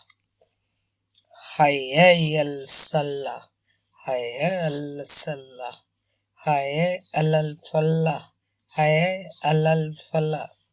ਅਸਲਾਤ ਖੈਰਮ ਮਿਨਨ ਨੌਮ, ਅਸਲਾਤ ਖੈਰਮ ਮਿਨਨ ਨੌਮ। ਆਜ਼ਾਨ ਤੋਂ ਪਿੱਛੋਂ ਘਰਾਂ 'ਚ ਕੁੱਕੜਾਂ ਦੀਆਂ ਬਾਂਗਾਂ ਸੁਣਨ ਲੱਗ ਪੈਂਦੀਆਂ ਸਨ। ਪਿੰਡ ਦੇ ਕੁੱਕੜ ਵੀ ਜਿਵੇਂ ਆਜ਼ਾਨ ਸੁਣ ਕੇ ਜਾਗੇ ਹੋਣ। ਸਰਗੀ ਦੇ ਸੁੱਚੇ ਹਨੇਰੇ ਵੇਲੇ ਪ੍ਰਤਾਪ ਕੌਰ ਵਾਹਿਗੁਰੂ ਵਾਹਿਗੁਰੂ ਕਹਿੰਦੀ ਹੋਈ ਉੱਠ ਬੈਠਦੀ ਸੀ। ਉਦੋਂ ਹੀ ਉਹ ਦਹੀਂ ਰਿੜਕਣਾ ਪਾ ਦਿੰਦੀ ਸੀ। ਚਾਟੀ 'ਚ ਮਧਾਣੀ ਗੇੜੇ ਦੇਣ ਲੱਗ ਪੈਂਦੀ ਸੀ। ਉਸ ਆਵਾਜ਼ ਨਾਲ ਸਾਰਾ ਘਰ ਜਾਗਣ ਲੱਗ ਪੈਂਦਾ ਸੀ। ਸਰਗੀ ਦੇ ਹਨੇਰੇ ਵਾਲੇ ਵੇਲੇ ਆਲੇ ਵਿੱਚ ਦੀਵਾ ਜਗਣ ਲੱਗ ਪੈਂਦਾ। ਹਨੇਰਾ ਕੁਝ ਪੇਤਲਾ ਪੈਂਦਾ ਤਾਂ ਪ੍ਰਤਾਪ ਕੌਰ ਦੀਵਾ ਬੁਝਾ ਦਿੰਦੀ। ਪੌ ਫੁਟਾਲੇ ਵੇਲੇ ਬੱਦਲਾਂ ਦਾ ਮੱਥਾ ਸੂਹਾ ਹੋ ਜਾਂਦਾ। ਸੂਰਜ ਦੀਆਂ ਪਹਿਲੀਆਂ ਕਿਰਨਾਂ ਵਤਨ ਦੇ ਚਿਹਰੇ ਉੱਤੇ ਪੈਂਦੀਆਂ ਤੋਂ ਖੇਸ ਚਿਹਰੇ ਉੱਤੋਂ ਖਿੱਚ ਕੇ ਪਾਸਾ ਵੱਟ ਲੈਂਦਾ। ਖੇਸ ਚਿਹਰੇ ਉੱਤੇ ਖਿੱਚ ਕੇ ਪਾਸਾ ਵੱਟ ਲੈਂਦਾ। ਉੱਠ ਮੇਰਾ ਸ਼ੇਰ, ਨਹਾ ਧੋ ਕੇ ਸ਼ਾਹ ਵੇਲਾ ਕਰ। ਵੇਖ, ਤੇਰੇ ਲਈ ਮੈਂ ਅਧਰਿੜਕੇ ਦਾ ਵੀ ਕੜੇ ਵਾਲਾ ਗਲਾਸ ਭਰ ਕੇ ਰੱਖਿਆ। ਮਾਂ ਨੇ ਉਹਦੇ ਉੱਤੋਂ ਖੇਸ ਖਿੱਚਣ ਦਾ ਯਤਨ ਕੀਤਾ। ਮਾਂ, ਧੁੱਪ ਤਾਂ ਚੜ੍ਹ ਲੈਂਦੇ। ਪੁੱਤ, ਸੂਰਜ ਨੂੰ ਇੰਨਾ ਵੀ ਮੁਖੌਲ ਨਾ ਕਰ। ਜਦੋਂ ਵੀ ਬਿਸਤਰੇ 'ਚ ਉੱਠ ਜਾਈਏ ਉਦੋਂ ਹੀ ਦਿਨ ਹੁੰਦਾ। ਵੇਖਣ ਨੂੰ ਭਾਵੇਂ ਹਨੇਰਾ ਹੀ ਦੀਂਦਾ। ਮਾਂ ਦੀ ਜਦੋਜਹਿਦ ਉਦੋਂ ਮੁੱਕਦੀ ਜਦੋਂ ਬਾਹਰਲਾ ਬੂਹਾ ਖੁੱਲ੍ਹਣ ਦੀ ਆਵਾਜ਼ ਆਉਂਦੀ। ਵਸਾਵਾ ਸਿੰਘ ਸੱਥ ਵਾਲੀ ਖੂਹੀ ਤੋਂ ਨਹਾ ਕੇ ਪਰਤ ਆਉਂਦਾ। ਉਦੋਂ ਵਤਨ ਫੁਰਤੀ ਨਾਲ ਉੱਠ ਕੇ ਖੜਾ ਹੋ ਜਾਂਦਾ ਸੀ। ਵਤਨ ਦਾ ਦਿਨ ਹਰ ਰੋਜ਼ ਇਸੇ ਤਰ੍ਹਾਂ ਸ਼ੁਰੂ ਹੁੰਦਾ ਸੀ। ਰਾਤ ਖੁਦ ਬਖੁਦ ਉਤਰ ਆਉਂਦੀ ਸੀ, ਪਰ ਨੀਂਦ ਦੇ ਪੈੜੇ ਲਈ ਉਹ ਮਾਂ ਕੋਲ ਆ ਕੇ ਲੇਟ ਜਾਂਦਾ ਸੀ ਤੇ ਬਾਤ ਸੁਣਨ ਲਈ ਰਿਆੜ ਕਰਦਾ ਸੀ। ਇੰਨੀਆਂ ਬਾਤਾਂ ਮੈਂ ਕਿੱਥੋਂ ਲੈ ਕੇ ਆਵਾਂ? ਪੁਰਾਣੀਆਂ ਤਾਂ ਤੂੰ ਸਾਰੀਆਂ ਸੁਣ ਲਈਆਂ ਨੇ। ਕੋਈ ਨਹੀਂ ਮਾਂ, ਮੈਂ ਕੋਈ ਪੁਰਾਣੀ ਬਾਤ ਹੀ ਸੁਣ ਲਊਂ। ਲੱਖੀ ਵਣਜਾਰੇ ਵਾਲੀ ਸੁਣਾਵਾਂ? ਨਹੀਂ। ਪੰਜ ਫੁੱਲਾਂ ਰਾਣੀ ਵਾਲੀ? ਉਹ ਵੀ ਕਈ ਵਾਰ ਸੁਣ ਲਈ ਹੈ। ਅੱਜ ਫਿਰ ਮੈਂ ਤੈਨੂੰ ਉੱਡਣੇ ਘੋੜੇ ਵਾਲੀ ਬਾਤ ਸੁਣਾਉਣੀ ਹੈ। ਪ੍ਰਤਾਪ ਕੌਰ ਨੇ ਸੋਚ ਕੇ ਆਖਰ ਬਾਤ ਲੱਭ ਹੀ ਲਈ। ਹਾਂ, ਉੱਡਣੇ ਘੋੜੇ ਵਾਲੀ। ਬਾਤ ਸ਼ੁਰੂ ਕਰਨ ਤੋਂ ਪਹਿਲਾਂ ਮਾਂ ਨੇ ਰਵਾਇਤ ਪੂਰੀ ਕੀਤੀ। ਗੱਲ ਸੁਣ ਕਤੂਰਿਆ, ਜੇ ਜੰਗਲ ਪਾਣੀ ਜਾਣਾ ਹੋਵੇ ਤਾਂ ਜਾ ਆ, ਜੇ ਤੇਹ ਲੱਗੀ ਹੋਵੇ ਤਾਂ ਉੱਠ ਕੇ ਪਾਣੀ ਪੀ ਲੈ। ਬਾਤ ਦੇ ਵਿੱਚ ਉੱਠ ਕੇ ਨਹੀਂ ਜਾਣਾ ਤੇ ਜੇ ਹੁੰਗਾਰਾ ਨਾ ਭਰਿਆ ਤਾਂ ਬਾਤ ਅਗਾਂਹ ਨਹੀਂ ਤੁਰਨੀ। ਵਤਨ ਉੱਠਿਆ ਤੇ ਮਾਂ ਦੇ ਮੰਜੇ ਤੋਂ 4 ਕੁ ਕਰਮਾਂ ਪਰਾਂ ਜਾ ਕੇ ਪਿਸ਼ਾਬ ਕਰਨ ਲੱਗ ਪਿਆ। ਵਸਾਵਾ ਸਿੰਘ ਨੇ ਅਰ ਕੁੱਤੇ ਭਾਰ ਪਾ ਕੇ ਸਿਰ ਉੱਪਰ ਚੁੱਕਿਆ। ਉਲਟਾ ਲੋਕ ਕਹਿਣਗੇ ਵਤਨ ਏਡਾ ਵੱਡਾ ਹੋ ਗਿਆ ਵਾ ਤੇ ਹਾਲੇ ਮਾਂ ਦੇ ਕੋਲ ਬਹਿ ਕੇ ਮੂਤਦਾ ਵਾ। ਵੇਖੋ ਜੀ, ਮੇਰਾ ਪੁੱਤ ਤਾਂ ਹਾਲੇ ਨਿੱਕਾ ਜਿਹਾ ਹੀ ਹੈ, ਤੁਹਾਨੂੰ ਊਤ ਦਿਸਦਾ ਹੋ। ਵਸਾਵਾ ਸਿੰਘ ਹੱਸਿਆ। ਸੁਣ ਫਿਰ ਤੈਨੂੰ ਕਵੀਸ਼ਰੀ ਸੁਣਾਵਾਂ। ਵਤਨਾ ਊਤ ਹੈ ਕਿਸੇ ਊਤਣੀ ਦਾ, ਕਿਤ ਕਤੂਤਣੀ ਦਾ, ਤੇ ਮੂੰਹ ਘਰ ਵੱਲ ਕਰਕੇ ਮੂਤਣੀ ਦਾ। ਵਸਾਵਾ ਸਿੰਘ ਦਾ ਹਾਸਾ ਉੱਚਾ ਸੁਣਦਾ। ਬਾਤ ਸ਼ੁਰੂ ਹੋਈ ਤਾਂ ਬਲਵੀਰ ਕੌਰ ਤੇ ਸ਼ਰਨਾਗਤ ਸਿੰਘ ਵੀ ਮਾਂ ਦੇ ਬਿਸਤਰੇ 'ਚ ਆ ਕੇ ਬੈਠ ਗਏ। ਇੱਕ ਸੀ ਰਾਜਕੁਮਾਰ, ਇੱਕ ਸੀ ਪਰੀ। ਰਾਜਕੁਮਾਰ ਧਰਤੀ ਉੱਤੇ ਆਪਣੇ ਦੇਸ਼ ਵਿੱਚ ਰਹਿੰਦਾ ਸੀ ਤੇ ਪਰੀ ਪਰੀਆਂ ਦੇ ਦੇਸ਼ 'ਚ ਰਹਿੰਦੀ ਸੀ। ਰਾਜਕੁਮਾਰ ਨੇ ਰਾਜੇ ਨੂੰ ਆਖਿਆ, ਮੈਨੂੰ ਘੋੜਾ ਚਾਹੀਦਾ, ਮੈਂ ਪਰੀਆਂ ਦੇ ਦੇਸ਼ ਜਾਣਾ। ਰਾਜੇ ਨੇ ਆਖਿਆ, ਤੂੰ ਨਿੱਕਾ ਹੈ, ਤੂੰ ਪਰੀਆਂ ਦੇ ਦੇਸ਼ ਨਾ ਜਾ। ਨਹੀਂ, ਮੈਂ ਜਾਣਾ। ਰਾਜਕੁਮਾਰ ਨੇ ਜਿੱਦ ਫੜ ਲਈ। ਰਾਜੇ ਨੇ ਸੋਚਿਆ ਰਾਜਕੁਮਾਰ ਨੂੰ ਬਹੁਤੀ ਸਨਾਸ ਤਾਂ ਹੈ ਨਹੀਂ, ਨਿੱਕਾ ਹੈ ਹਾਲੇ, ਜੇ ਇਹਨੂੰ ਲੱਕੜ ਦਾ ਘੋੜਾ ਵੀ ਲੈ ਦੇਈਏ ਤਾਂ ਵਰਚ ਜਾਊ। ਰਾਜੇ ਨੇ ਰਾਜਕੁਮਾਰ ਨੂੰ ਲੱਕੜ ਦਾ ਘੋੜਾ ਲੈ ਦਿੱਤਾ। ਉਹ ਘੋੜਾ ਤਿਲਸਮੀ ਸੀ। ਰਾਜੇ ਨੂੰ ਇਸ ਗੱਲ ਦਾ ਪਤਾ ਨਹੀਂ ਸੀ। ਇੱਕ ਦਿਨ ਰਾਜਕੁਮਾਰ ਲੱਕੜ ਦੇ ਘੋੜੇ ਤੇ ਸਵਾਰ ਹੋ ਗਿਆ। ਉਹਨੇ ਘੋੜੇ ਨੂੰ ਅੱਡੀ ਮਾਰੀ ਤੇ ਬੋਲਿਆ, ਚੱਲ ਮੇਰੇ ਘੋੜੇ ਪਰੀਆਂ ਦੇ ਦੇਸ। ਘੋੜਾ ਸੱਚਮੁੱਚ ਹੀ ਉੱਡ ਗਿਆ। ਘੋੜੇ ਉੱਤੇ ਕਈ ਰੰਗ ਬਿਰੰਗੇ ਬੀੜੇ ਲੱਗੇ ਸੀ। ਰਾਜਕੁਮਾਰ ਨੇ ਇੱਕ ਬੀੜਾ ਨੱਪਿਆ ਤਾਂ ਘੋੜੇ ਨੇ ਉਤਾਂਹ ਵੱਲ ਦਾ ਰੁੱਖ ਕਰ ਲਿਆ। ਉਹਨੇ ਇੱਕ ਹੋਰ ਬੀੜਾ ਨੱਪਿਆ ਤਾਂ ਘੋੜਾ ਪਰੀਆਂ ਦੇ ਦੇਸ਼ ਜਾ ਉਤਰਿਆ। ਪਰ ਉੱਥੇ ਉਹ ਸੋਹਣੀ ਪਰੀ ਨੂੰ ਕਿਸ ਤਰ੍ਹਾਂ ਲੱਭੇ? ਵਤਨ ਦੀਆਂ ਅੱਖਾਂ ਮਿਟਣ ਲੱਗ ਪਈਆਂ ਸਨ। ਉਹਦਾ ਹੁੰਗਾਰਾ ਟੁੱਟਣ ਲੱਗ ਪਿਆ ਸੀ ਤੇ ਫਿਰ ਮੁੱਕ ਗਿਆ। ਬਾਤ ਅਧੂਰੀ ਰਹਿ ਗਈ। ਸ਼ਰਨਾਗਤ ਤੇ ਬਲਬੀਰ ਕੌਰ ਉੱਠ ਕੇ ਆਪੋ ਆਪਣੇ ਬਿਸਤਰਿਆਂ ਤੇ ਚਲੇ ਗਏ। ਪ੍ਰਤਾਪ ਕੌਰ ਨੇ ਵਤਨ ਨੂੰ ਹਲੂਣ ਕੇ ਜਗਾਇਆ ਤੇ ਉਹਨੂੰ ਸੁੱਤੂ ਨੀਂਦੇ ਨੂੰ ਉਹਦੇ ਬਿਸਤਰੇ ਉੱਤੇ ਪਾ ਕੇ ਪਰਤ ਆਈ। ਬਿਸਤਰੇ ਉੱਤੇ ਪੈਣ ਸਾਰੀ ਵਤਨ ਗੂੜੀ ਨੀਂਦ 'ਚ ਲੈ ਗਿਆ, ਪਰ ਬਾਤ ਉਹਦੇ ਸੁੱਤੇ ਦੇ ਜ਼ਹਿਨ 'ਚ ਤੁਰਦੀ ਰਹੀ। ਉਹ ਰਾਤ ਭਰ ਗੁਆਚੀ ਹੋਈ ਪਰੀ ਨੂੰ ਲੱਭਦਾ ਰਿਹਾ।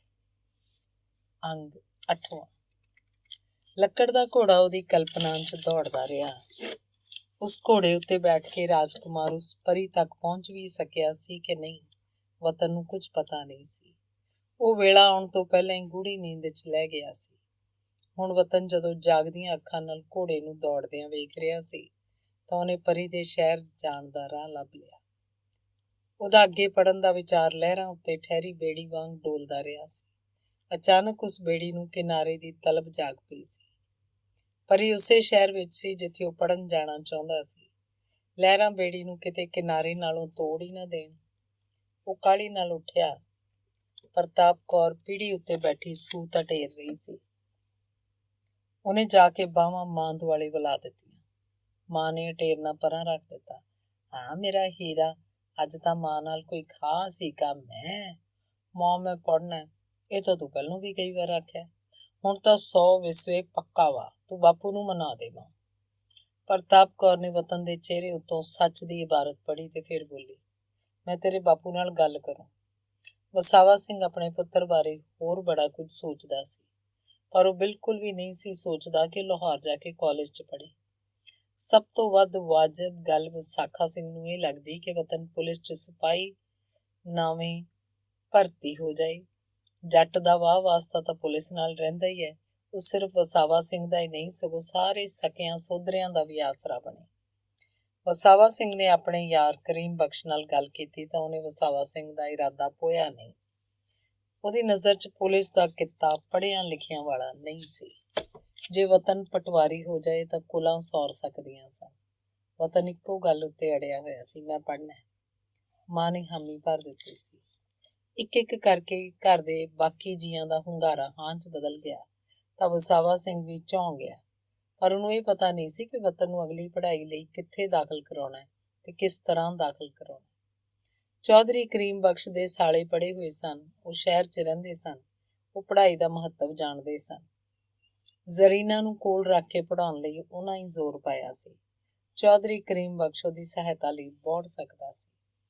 ਵਸਾਵਾ ਸਿੰਘ ਨੇ ਗੱਲ ਕੀਤੀ ਤਾਂ ਚੌਧਰੀ ਕਰੀਮ ਬਖਸ਼ ਉਹਦੇ ਨਾਲ ਜਾਣ ਲਈ ਤਿਆਰ ਹੋ ਗਿਆ। ਇਸ ਬਹਾਨੇ ਜ਼ਰੀਨਾ ਨੂੰ ਵੀ ਮਿਲ ਲਓ। ਇਹ ਚੌਧਰੀ ਕਰੀਮ ਬਖਸ਼ ਦਾ ਵੱਡਾ ਲਾਹਾ ਸੀ। ਵਤਨ ਦੀ ਪੜ੍ਹਾਈ ਨੂੰ ਲੈ ਕੇ ਘਰ ਵਿੱਚ ਪਿਆ ਹੋਇਆ ਰੇੜਕਾ ਮੁੱਕ ਗਿਆ। ਵਤਨ ਨੇ ਇੱਕ ਬਾਲ ਦੀ ਜਗਿਆਸਾ ਵਾਂਗ ਲਾਹੌਰ ਸ਼ਹਿਰ ਨੂੰ ਵੇਖਿਆ। ਲਾਹੌਰ ਦੀ ਹਵਾ 'ਚ ਲੰਮੇ ਲੰਮੇ ਸਾਹ ਲਏ। ਉਸ ਹਵਾ 'ਚ ਜ਼ਰੀਨਾ ਦੇ ਸਾਹ ਰਲੇ ਹੋਏ ਸਨ। ਉਸ ਹਵਾ 'ਚੋਂ ਜ਼ਰੀਨਾ ਦੀ ਹਾਜ਼ਰੀ ਮਹਿਸੂਸ ਕਰ ਸਕਦਾ ਸੀ, ਪਰ ਜ਼ਰੀਨਾ ਕਿੱਥੇ ਸੀ? ਬਾਤ ਦੇ ਆਦ ਸਾਵੇਂ ਮੌਨ ਦੀ ਧੁੰਦ ਦਾ ਪਸਾਰਾ। ਇਹ ਬਾਤ ਦਾ ਅੰਤ ਨਹੀਂ ਸੀ, ਪਰ ਸੰਘਣੀ ਧੁੰਦ ਵਿੱਚ ਕੁਝ ਵੀ ਵਿਖਾਈ ਨਹੀਂ ਸੀ ਦਿੰਦਾ। ਗਵਰਨਮੈਂਟ ਕਾਲਜ ਲਾਹੌਰ ਵਿੱਚ ਉਸ ਦਾ ਦਾਖਲਾ ਹੋ ਗਿਆ। ਚੌਧਰੀ ਕਰੀਮ ਬਖਸ਼ ਤੇ ਵਸਾਵਾ ਸਿੰਘ ਵਾਪਸ ਪਿੰਡ ਚਲੇ ਗਏ। ਜ਼ਰੀਨਾ ਦੇ ਮਾਮੂ ਦੇ ਘਰ ਉਹਨਾਂ ਦੀ ਖੂਬ ਆਓ ਭਗਤ ਹੋਈ। ਜ਼ਰੀਨਾ ਉੱਥੇ ਹੀ ਸੀ, ਪਰ ਪਰਦਾਦਾਰੀ ਵਾਲੇ ਉਸ ਘਰ ਦੇ ਕਿਸੇ ਵੀ ਪਰਦੇ ਵਿੱਚ ਮੋਰੀ ਨਹੀਂ ਸੀ। ਉਹ ਜ਼ਰੀਨਾ ਨੂੰ ਕਿਸ ਤਰ੍ਹਾਂ ਵੇਖ ਲੈਂਦਾ। ਇੱਕ ਇੱਕ ਕਰਕੇ ਦਿਨ ਬੀਤ ਰਹੇ ਸਨ, ਮਹੀਨੇ ਬੀਤ ਰਹੇ ਸਨ। ਜ਼ਰੀਨਾ ਜਿਵੇਂ ਸਾਗਰ ਦੇ ਪਾਣੀਆਂ 'ਚ ਗੁਆਚਾ ਹੋਇਆ ਨਗੀਨਾ ਸੀ। ਨਗੀਨਾ ਲੱਭਣ ਲਈ ਉਹ ਏਡੇ ਸਮੁੰਦਰ ਨੂੰ ਕਿਸ ਤਰ੍ਹਾਂ ਰਿੜਕੇ। ਕਾਲਜ ਦੇ ਬੇਲੀ ਉਹਨੂੰ ਵਤਨ ਸੰਧੂ ਕਹਿ ਕੇ ਬੁਲਾਉਂਦੇ। ਉਹਦਾ ਜੀਅ ਕਰਦਾ ਦਿਲ ਦਾ ਮਹਿਰਮ ਉਹਨੂੰ ਵਤਨਾ ਕਹਿ ਕੇ ਹਾਕ ਮਾਰੇ, ਪਰ ਵਤਨ ਦਾ ਭੂਤ ਬਣ ਗਿਆ ਸੀ ਸ਼ਾਇਦ। ਉਹ ਨੱਠੇ ਜਾਂਦੇ ਸਮੇਂ ਨੂੰ 2 ਪਲ ਖਿਲਾਰ ਕੇ ਭੂਤ ਨੂੰ ਨਾਲ ਮਿਲਾ ਲੈਣਾ ਚਾਹੁੰਦਾ ਸੀ। ਕਾਲਜ ਦੇ ਰਸਾਲੇ ਦਾ ਨਵਾਂ ਅੰਕ ਛਪਣਾ ਸੀ। ਉਸ ਅੰਕ ਲਈ ਨਵੇਂ ਵਿਦਿਆਰਥੀਆਂ ਕੋਲੋਂ ਉਚੇਚੇ ਤੌਰ ਉੱਤੇ ਰਚਨਾਵਾਂ ਦੀ ਮੰਗ ਕੀਤੀ ਗਈ ਸੀ। ਵਤਨ ਨੇ ਉਸ ਰਸਾਲੇ 'ਚ ਛਪਾਉਣ ਲਈ ਕਵਿਤਾ ਵਰਗਾ ਕੁਝ ਲਿਖਿਆ। ਜ਼ਿੰਦਗੀ ਜਿਵੇਂ ਮੇਲ ਵਿਛੋੜੇ ਦੀ ਇਬਾਰਤ, ਗੀਤ ਪਿਆਰ ਕਰਨ ਵਾਲਿਆਂ ਦੀ ਦੁਨੀਆ। ਗੀਤ ਦੀ ਸ਼ਰਾਬ ਨੂੰ ਜਿੰਦ ਵਿੱਚ ਰਚਾ ਕੇ 2 ਪ੍ਰਾਣੀ ਹੱਥਾਂ 'ਚ ਹੱਥ ਪਾਈ ਗੁਣਗੁਣਾਉਂਦੇ ਤੁਰੇ ਜਾਂਦੇ ਨੇ। ਅਚਾਨਕ ਹੱਥਾਂ ਦੀ ਕਰਿੰਗੜੀ ਟੁੱਟ ਜਾਂਦੀ ਹੈ, ਰਾਹ ਨਿਖੜ ਜਾਂਦੇ ਨੇ। ਇੱਕ ਪੀੜ, ਇੱਕ ਪਿਆਸ, ਰਾਹ ਖਰਚ ਲਈ 2 ਨੋਟ ਵਕਤ ਉਹਨਾਂ ਦੇ ਪੱਲੇ ਬੰਨ੍ਹ ਦਿੰਦਾ ਹੈ। ਕਈ ਵਾਰ ਇਸ ਤਰ੍ਹਾਂ ਵੀ ਹੁੰਦਾ, ਨਿਖੜੇ ਰਾਹ 100 ਵਲੇਵੇਂ ਪਾ ਕੇ ਆਪਸ ਵਿੱਚ ਮਿਲ ਪੈਂਦੇ ਨੇ। ਕਿੱਦਾਂ ਕੋਈ ਸਮਝੇ ਵਕਤ ਦੇ ਸੁਭਾਅ ਨੂੰ। ਆਪਣੀ ਰਚਨਾ ਰਸਾਲੇ ਦੇ ਪ੍ਰੋਫੈਸਰ ਸੰਪਾਦਕ ਨੂੰ ਦੇ ਕੇ ਵਤਨ ਸੁਰਖਰੂ ਹੋ ਗਿਆ। ਦਰਅਸਲ ਉਹ ਸੁਰਖਰੂ ਨਹੀਂ ਸੀ ਹੋਇਆ। ਇੱਕ ਦਿਨ ਨਿਖੜੇ ਰਾਹ ਵੀ ਮਿਲੇ, ਜ਼ਰੀਨਾ ਵੀ ਮਿਲੀ। ਜਿਵੇਂ ਕਿਸੇ ਲੋਕ ਕਹਾਣੀ ਦੇ ਰਾਜੇ ਦਾ ਸਾਗਰ 'ਚ ਗੁੰਮਿਆ ਹੋਇਆ ਨਗੀਨਾ ਮਛਲੀ ਦਾ ਪੇਟ ਚਾਕ ਕੀਤਿਆਂ ਮਿਲਦਾ ਹੈ। ਅੰਗ 9। ਪ੍ਰਤਾਪ ਕੌਰ ਨੇ ਵਤਨ ਨੂੰ ਪਿੰਡੋਂ ਕੁਝ ਇਸ ਤਰ੍ਹਾਂ ਤੋਰਿਆ ਸੀ ਜਿਵੇਂ ਮਾਵਾਂ ਅਕਸਰ ਪੁੱਤਾਂ ਨੂੰ ਤੋਰਦੀਆਂ ਨੇ। ਉਹਨੇ ਖੋਆ ਮਾਰ ਕੇ ਉਹਦੇ ਲਈ ਉੱਚੀਆਂ ਪਿੰਨੀਆਂ ਬਣਾਈਆਂ ਸਨ। ਕਾਲਜ 'ਚ ਪਾਉਣ ਲਈ ਨਵੇਂ ਕੱਪੜੇ ਸੁਆ ਕੇ ਦਿੱਤੇ ਸਨ। ਕੱਪੜੇ ਰੱਖਣ ਲਈ ਨਵੀਂ ਟਰੰਕੀ ਲੈ ਕੇ ਦਿੱਤੀ ਸੀ। ਵਤਨ ਪਹਿਲੀ ਵਾਰੀ ਘਰੋਂ ਬਾਹਰ ਚੱਲਿਆ ਸੀ। ਪਰਦੇਸਾਂ ਦਾ ਮਾਮਲਾ ਸੀ। ਮਾਂ ਫਿਕਰਮੰਦ ਸੀ। ਉਹਨੇ ਪੁੱਤ ਨੂੰ ਤੋਰ ਕੇ ਰੋਹੀ ਨੇੜਿਓਂ ਮੁੜ ਆਉਣਾ ਸੀ, ਪਰ ਉਹ ਪਿੰਡ ਦੀ ਜੂਹ ਟਪਾ ਕੇ ਵਾਪਸ ਮੁੜੀ ਸੀ। ਉਹ ਸਾਰੇ ਰਾਹ ਮਨ ਭਰਦੀ ਰਹੀ ਸੀ, ਅੱਖਾਂ ਪੂੰਝਦੀ ਰਹੀ ਸੀ, ਖਾਣ ਪੀਣ ਤੇ ਰਹਿਣ ਬਾਰੇ ਹਦਾਇਤਾਂ ਦਿੰਦੀ ਰਹੀ ਸੀ, ਤੇ ਫਿਰ ਵਿਛੜਨ ਵੇਲੇ ਉਹਦੀਆਂ ਭੁੱਬਾਂ ਨਿਕਲ ਗਈਆਂ ਸਨ। ਮਾਂ ਸੁੰਨੇ ਰਾਹ 'ਚ ਖਲੋਤੀ ਰਹੀ ਸੀ। ਉਦੋਂ ਤੱਕ ਖਲੋਤੀ ਰਹੀ ਸੀ ਜਦੋਂ ਤੱਕ ਵਤਨ ਨੂੰ ਲੈ ਕੇ ਜਾਣ ਵਾਲਾ ਤਾਂਗਾ ਉੜਦੀ ਧੂੜ 'ਚ ਗੁਆਚ ਨਹੀਂ ਸੀ ਗਿਆ। ਕਾਲਜ ਦੇ ਮੁੱਢਲੇ ਕੁਝ ਦਿਨ ਵਤਨ ਮਾਂ ਲਈ ਉਦਰਿਆ ਰਿਹਾ ਸੀ, ਪਰਿਵਾਰ ਲਈ ਉਦਾਸ ਰਿਹਾ ਸੀ, ਪਿੰਡ ਨੂੰ ਯਾਦ ਕਰਦਾ ਰਿਹਾ ਸੀ। ਕਾਲਜ ਦੇ ਮੁੱਢਲੇ ਦਿਨ ਮੁਸ਼ਕਲਾਂ ਭਰੇ ਸਨ। ਨਵੇਂ ਵਿਦਿਆਰਥੀਆਂ ਨਾਲ ਛੇੜਖਾਨੀ ਕਰਨ ਦੀ ਪਿਰਤ ਨੇ ਉਹਨੂੰ ਪਰੇਸ਼ਾਨ ਕਰ ਦਿੱਤਾ ਸੀ। ਪਿੰਨੀਆਂ ਵਾਲੀ ਪੀਪੀ ਸੀਨੀਅਰ ਵਿਦਿਆਰਥੀਆਂ ਨੇ ਪਹਿਲੇ ਦਿਨ ਹੀ ਖਾਲੀ ਕਰਤੇ ਸੀ। ਨਵੇਂ ਕੱਪੜਿਆਂ ਨੇ ਵਤਨ ਨੂੰ ਕਾਲਜ ਵਿੱਚ ਹਾਸੋ ਹੀਣਾ ਕਰ ਦਿੱਤਾ ਸੀ। ਮੁੱਢਲੇ ਦਿਨਾਂ 'ਚ ਜਿਹੜੇ ਜਮਾਤੀ ਉਹਦੇ ਦੋਸਤ ਬਣੇ, ਉਹਨਾਂ 'ਚ ਤੌਕੀਰ ਵੀ ਸੀ। ਲਾਹੌਰੀਆ ਹੋਣ ਕਰਕੇ ਤੌਕੀਰ ਨੂੰ ਸ਼ਹਿਰ ਦੇ ਤੌਰ ਤਰੀਕੇ ਆਉਂਦੇ ਸਨ। ਉਹਨੇ ਹੌਸਲਾ ਕਰਕੇ ਇੱਕ ਦਿਨ ਵਤਨ ਨੂੰ ਆਖਿਆ, ਯਾਰ ਤੂੰ ਜਿਹੜੇ ਕਿੰਨੇ ਸਾਰੇ ਪਜਾਮੇ ਪਿੰਡੋਂ ਲੈ ਕੇ ਆਇਆ ਨਾ, ਇਹ ਕਾਲਜ 'ਚ ਨਾ ਪਾਇਆ ਕਰ। ਕਿਉਂ? ਸਾਰੇ ਨਵੇਂ ਨੇ ਯਾਰ। ਹਾਂ ਨਵੇਂ ਨੇ, ਪਰ ਸ਼ਹਿਰ 'ਚ ਲੋਕੀ ਫਾਂਟਾਂ ਵਾਲੇ ਪਜਾਮੇ ਰਾਤ ਸੌਣ ਵੇਲੇ ਪਾਉਂਦੇ ਨੇ, ਤਾਂ ਹੀ ਮੁੰਡੇ ਲੰਘਦੇ ਆਉਂਦੇ ਤੈਨੂੰ ਟੀਚਰ ਕਰ ਜਾਂਦੇ ਨੇ। ਵਤਨ ਨੂੰ ਉਹਨਾਂ ਫਿਕਰਿਆਂ ਦੀ ਸਮਝ ਪੈ ਗਈ ਜਿਹੜੇ ਉਹਦੇ ਉੱਤੇ ਕੱਸੇ ਜਾਂਦੇ ਸਨ। ਅੱਜ ਤਾਂ ਵਤਨ ਸੁੱਤਾ ਉੱਠ ਕੇ ਆਇਆ, ਅੱਜ ਤਾਂ ਵਤਨ ਫੇਰ ਸੁੱਤਾ ਉੱਠ ਕੇ ਆਇਆ। ਵਤਨ ਛਿੱਥਾ ਪੈ ਗਿਆ, ਸ਼ਰਮਸਾਰ ਹੋਇਆ ਬੋਲਿਆ, ਯਾਰ ਮੈਂ ਤਾਂ ਉਸ ਪਿੰਡ 'ਚ ਜੰਮਿਆ ਪਲਿਆ ਵਾਂ ਜਿਹਦੇ ਲਾਗੇ 'ਚ ਅੱਗੇ ਵੀ ਕੋਈ ਸ਼ਹਿਰ ਨਹੀਂ। ਮੈਂ ਕੀ ਕਰਾਂ, ਮੈਨੂੰ ਤਾਂ ਪਤਾ ਹੀ ਕੁਛ ਨਹੀਂ। ਆਤਮ ਗਿਲਾਨੀ ਨਾਲ ਉਹਨੇ ਅੱਖਾਂ ਭਰ ਲਈਆਂ। ਤੌਕੀਰ ਨੇ ਉਹਦਾ ਮੋਢਾ ਥਾਪੜਿਆ, ਯਾਰ ਤੂੰ ਐਵੇਂ ਮਨ ਨਿੱਕਾ ਨਾ ਕਰ। ਜਿਨ੍ਹਾਂ ਨੂੰ ਇਹ ਸ਼ੋਸ਼ੇ ਆਉਂਦੇ ਨੇ ਤੂੰ ਉਹਨਾਂ ਨਾਲੋਂ ਕਿਤੇ ਵੱਧ ਪਾ ਕੇ।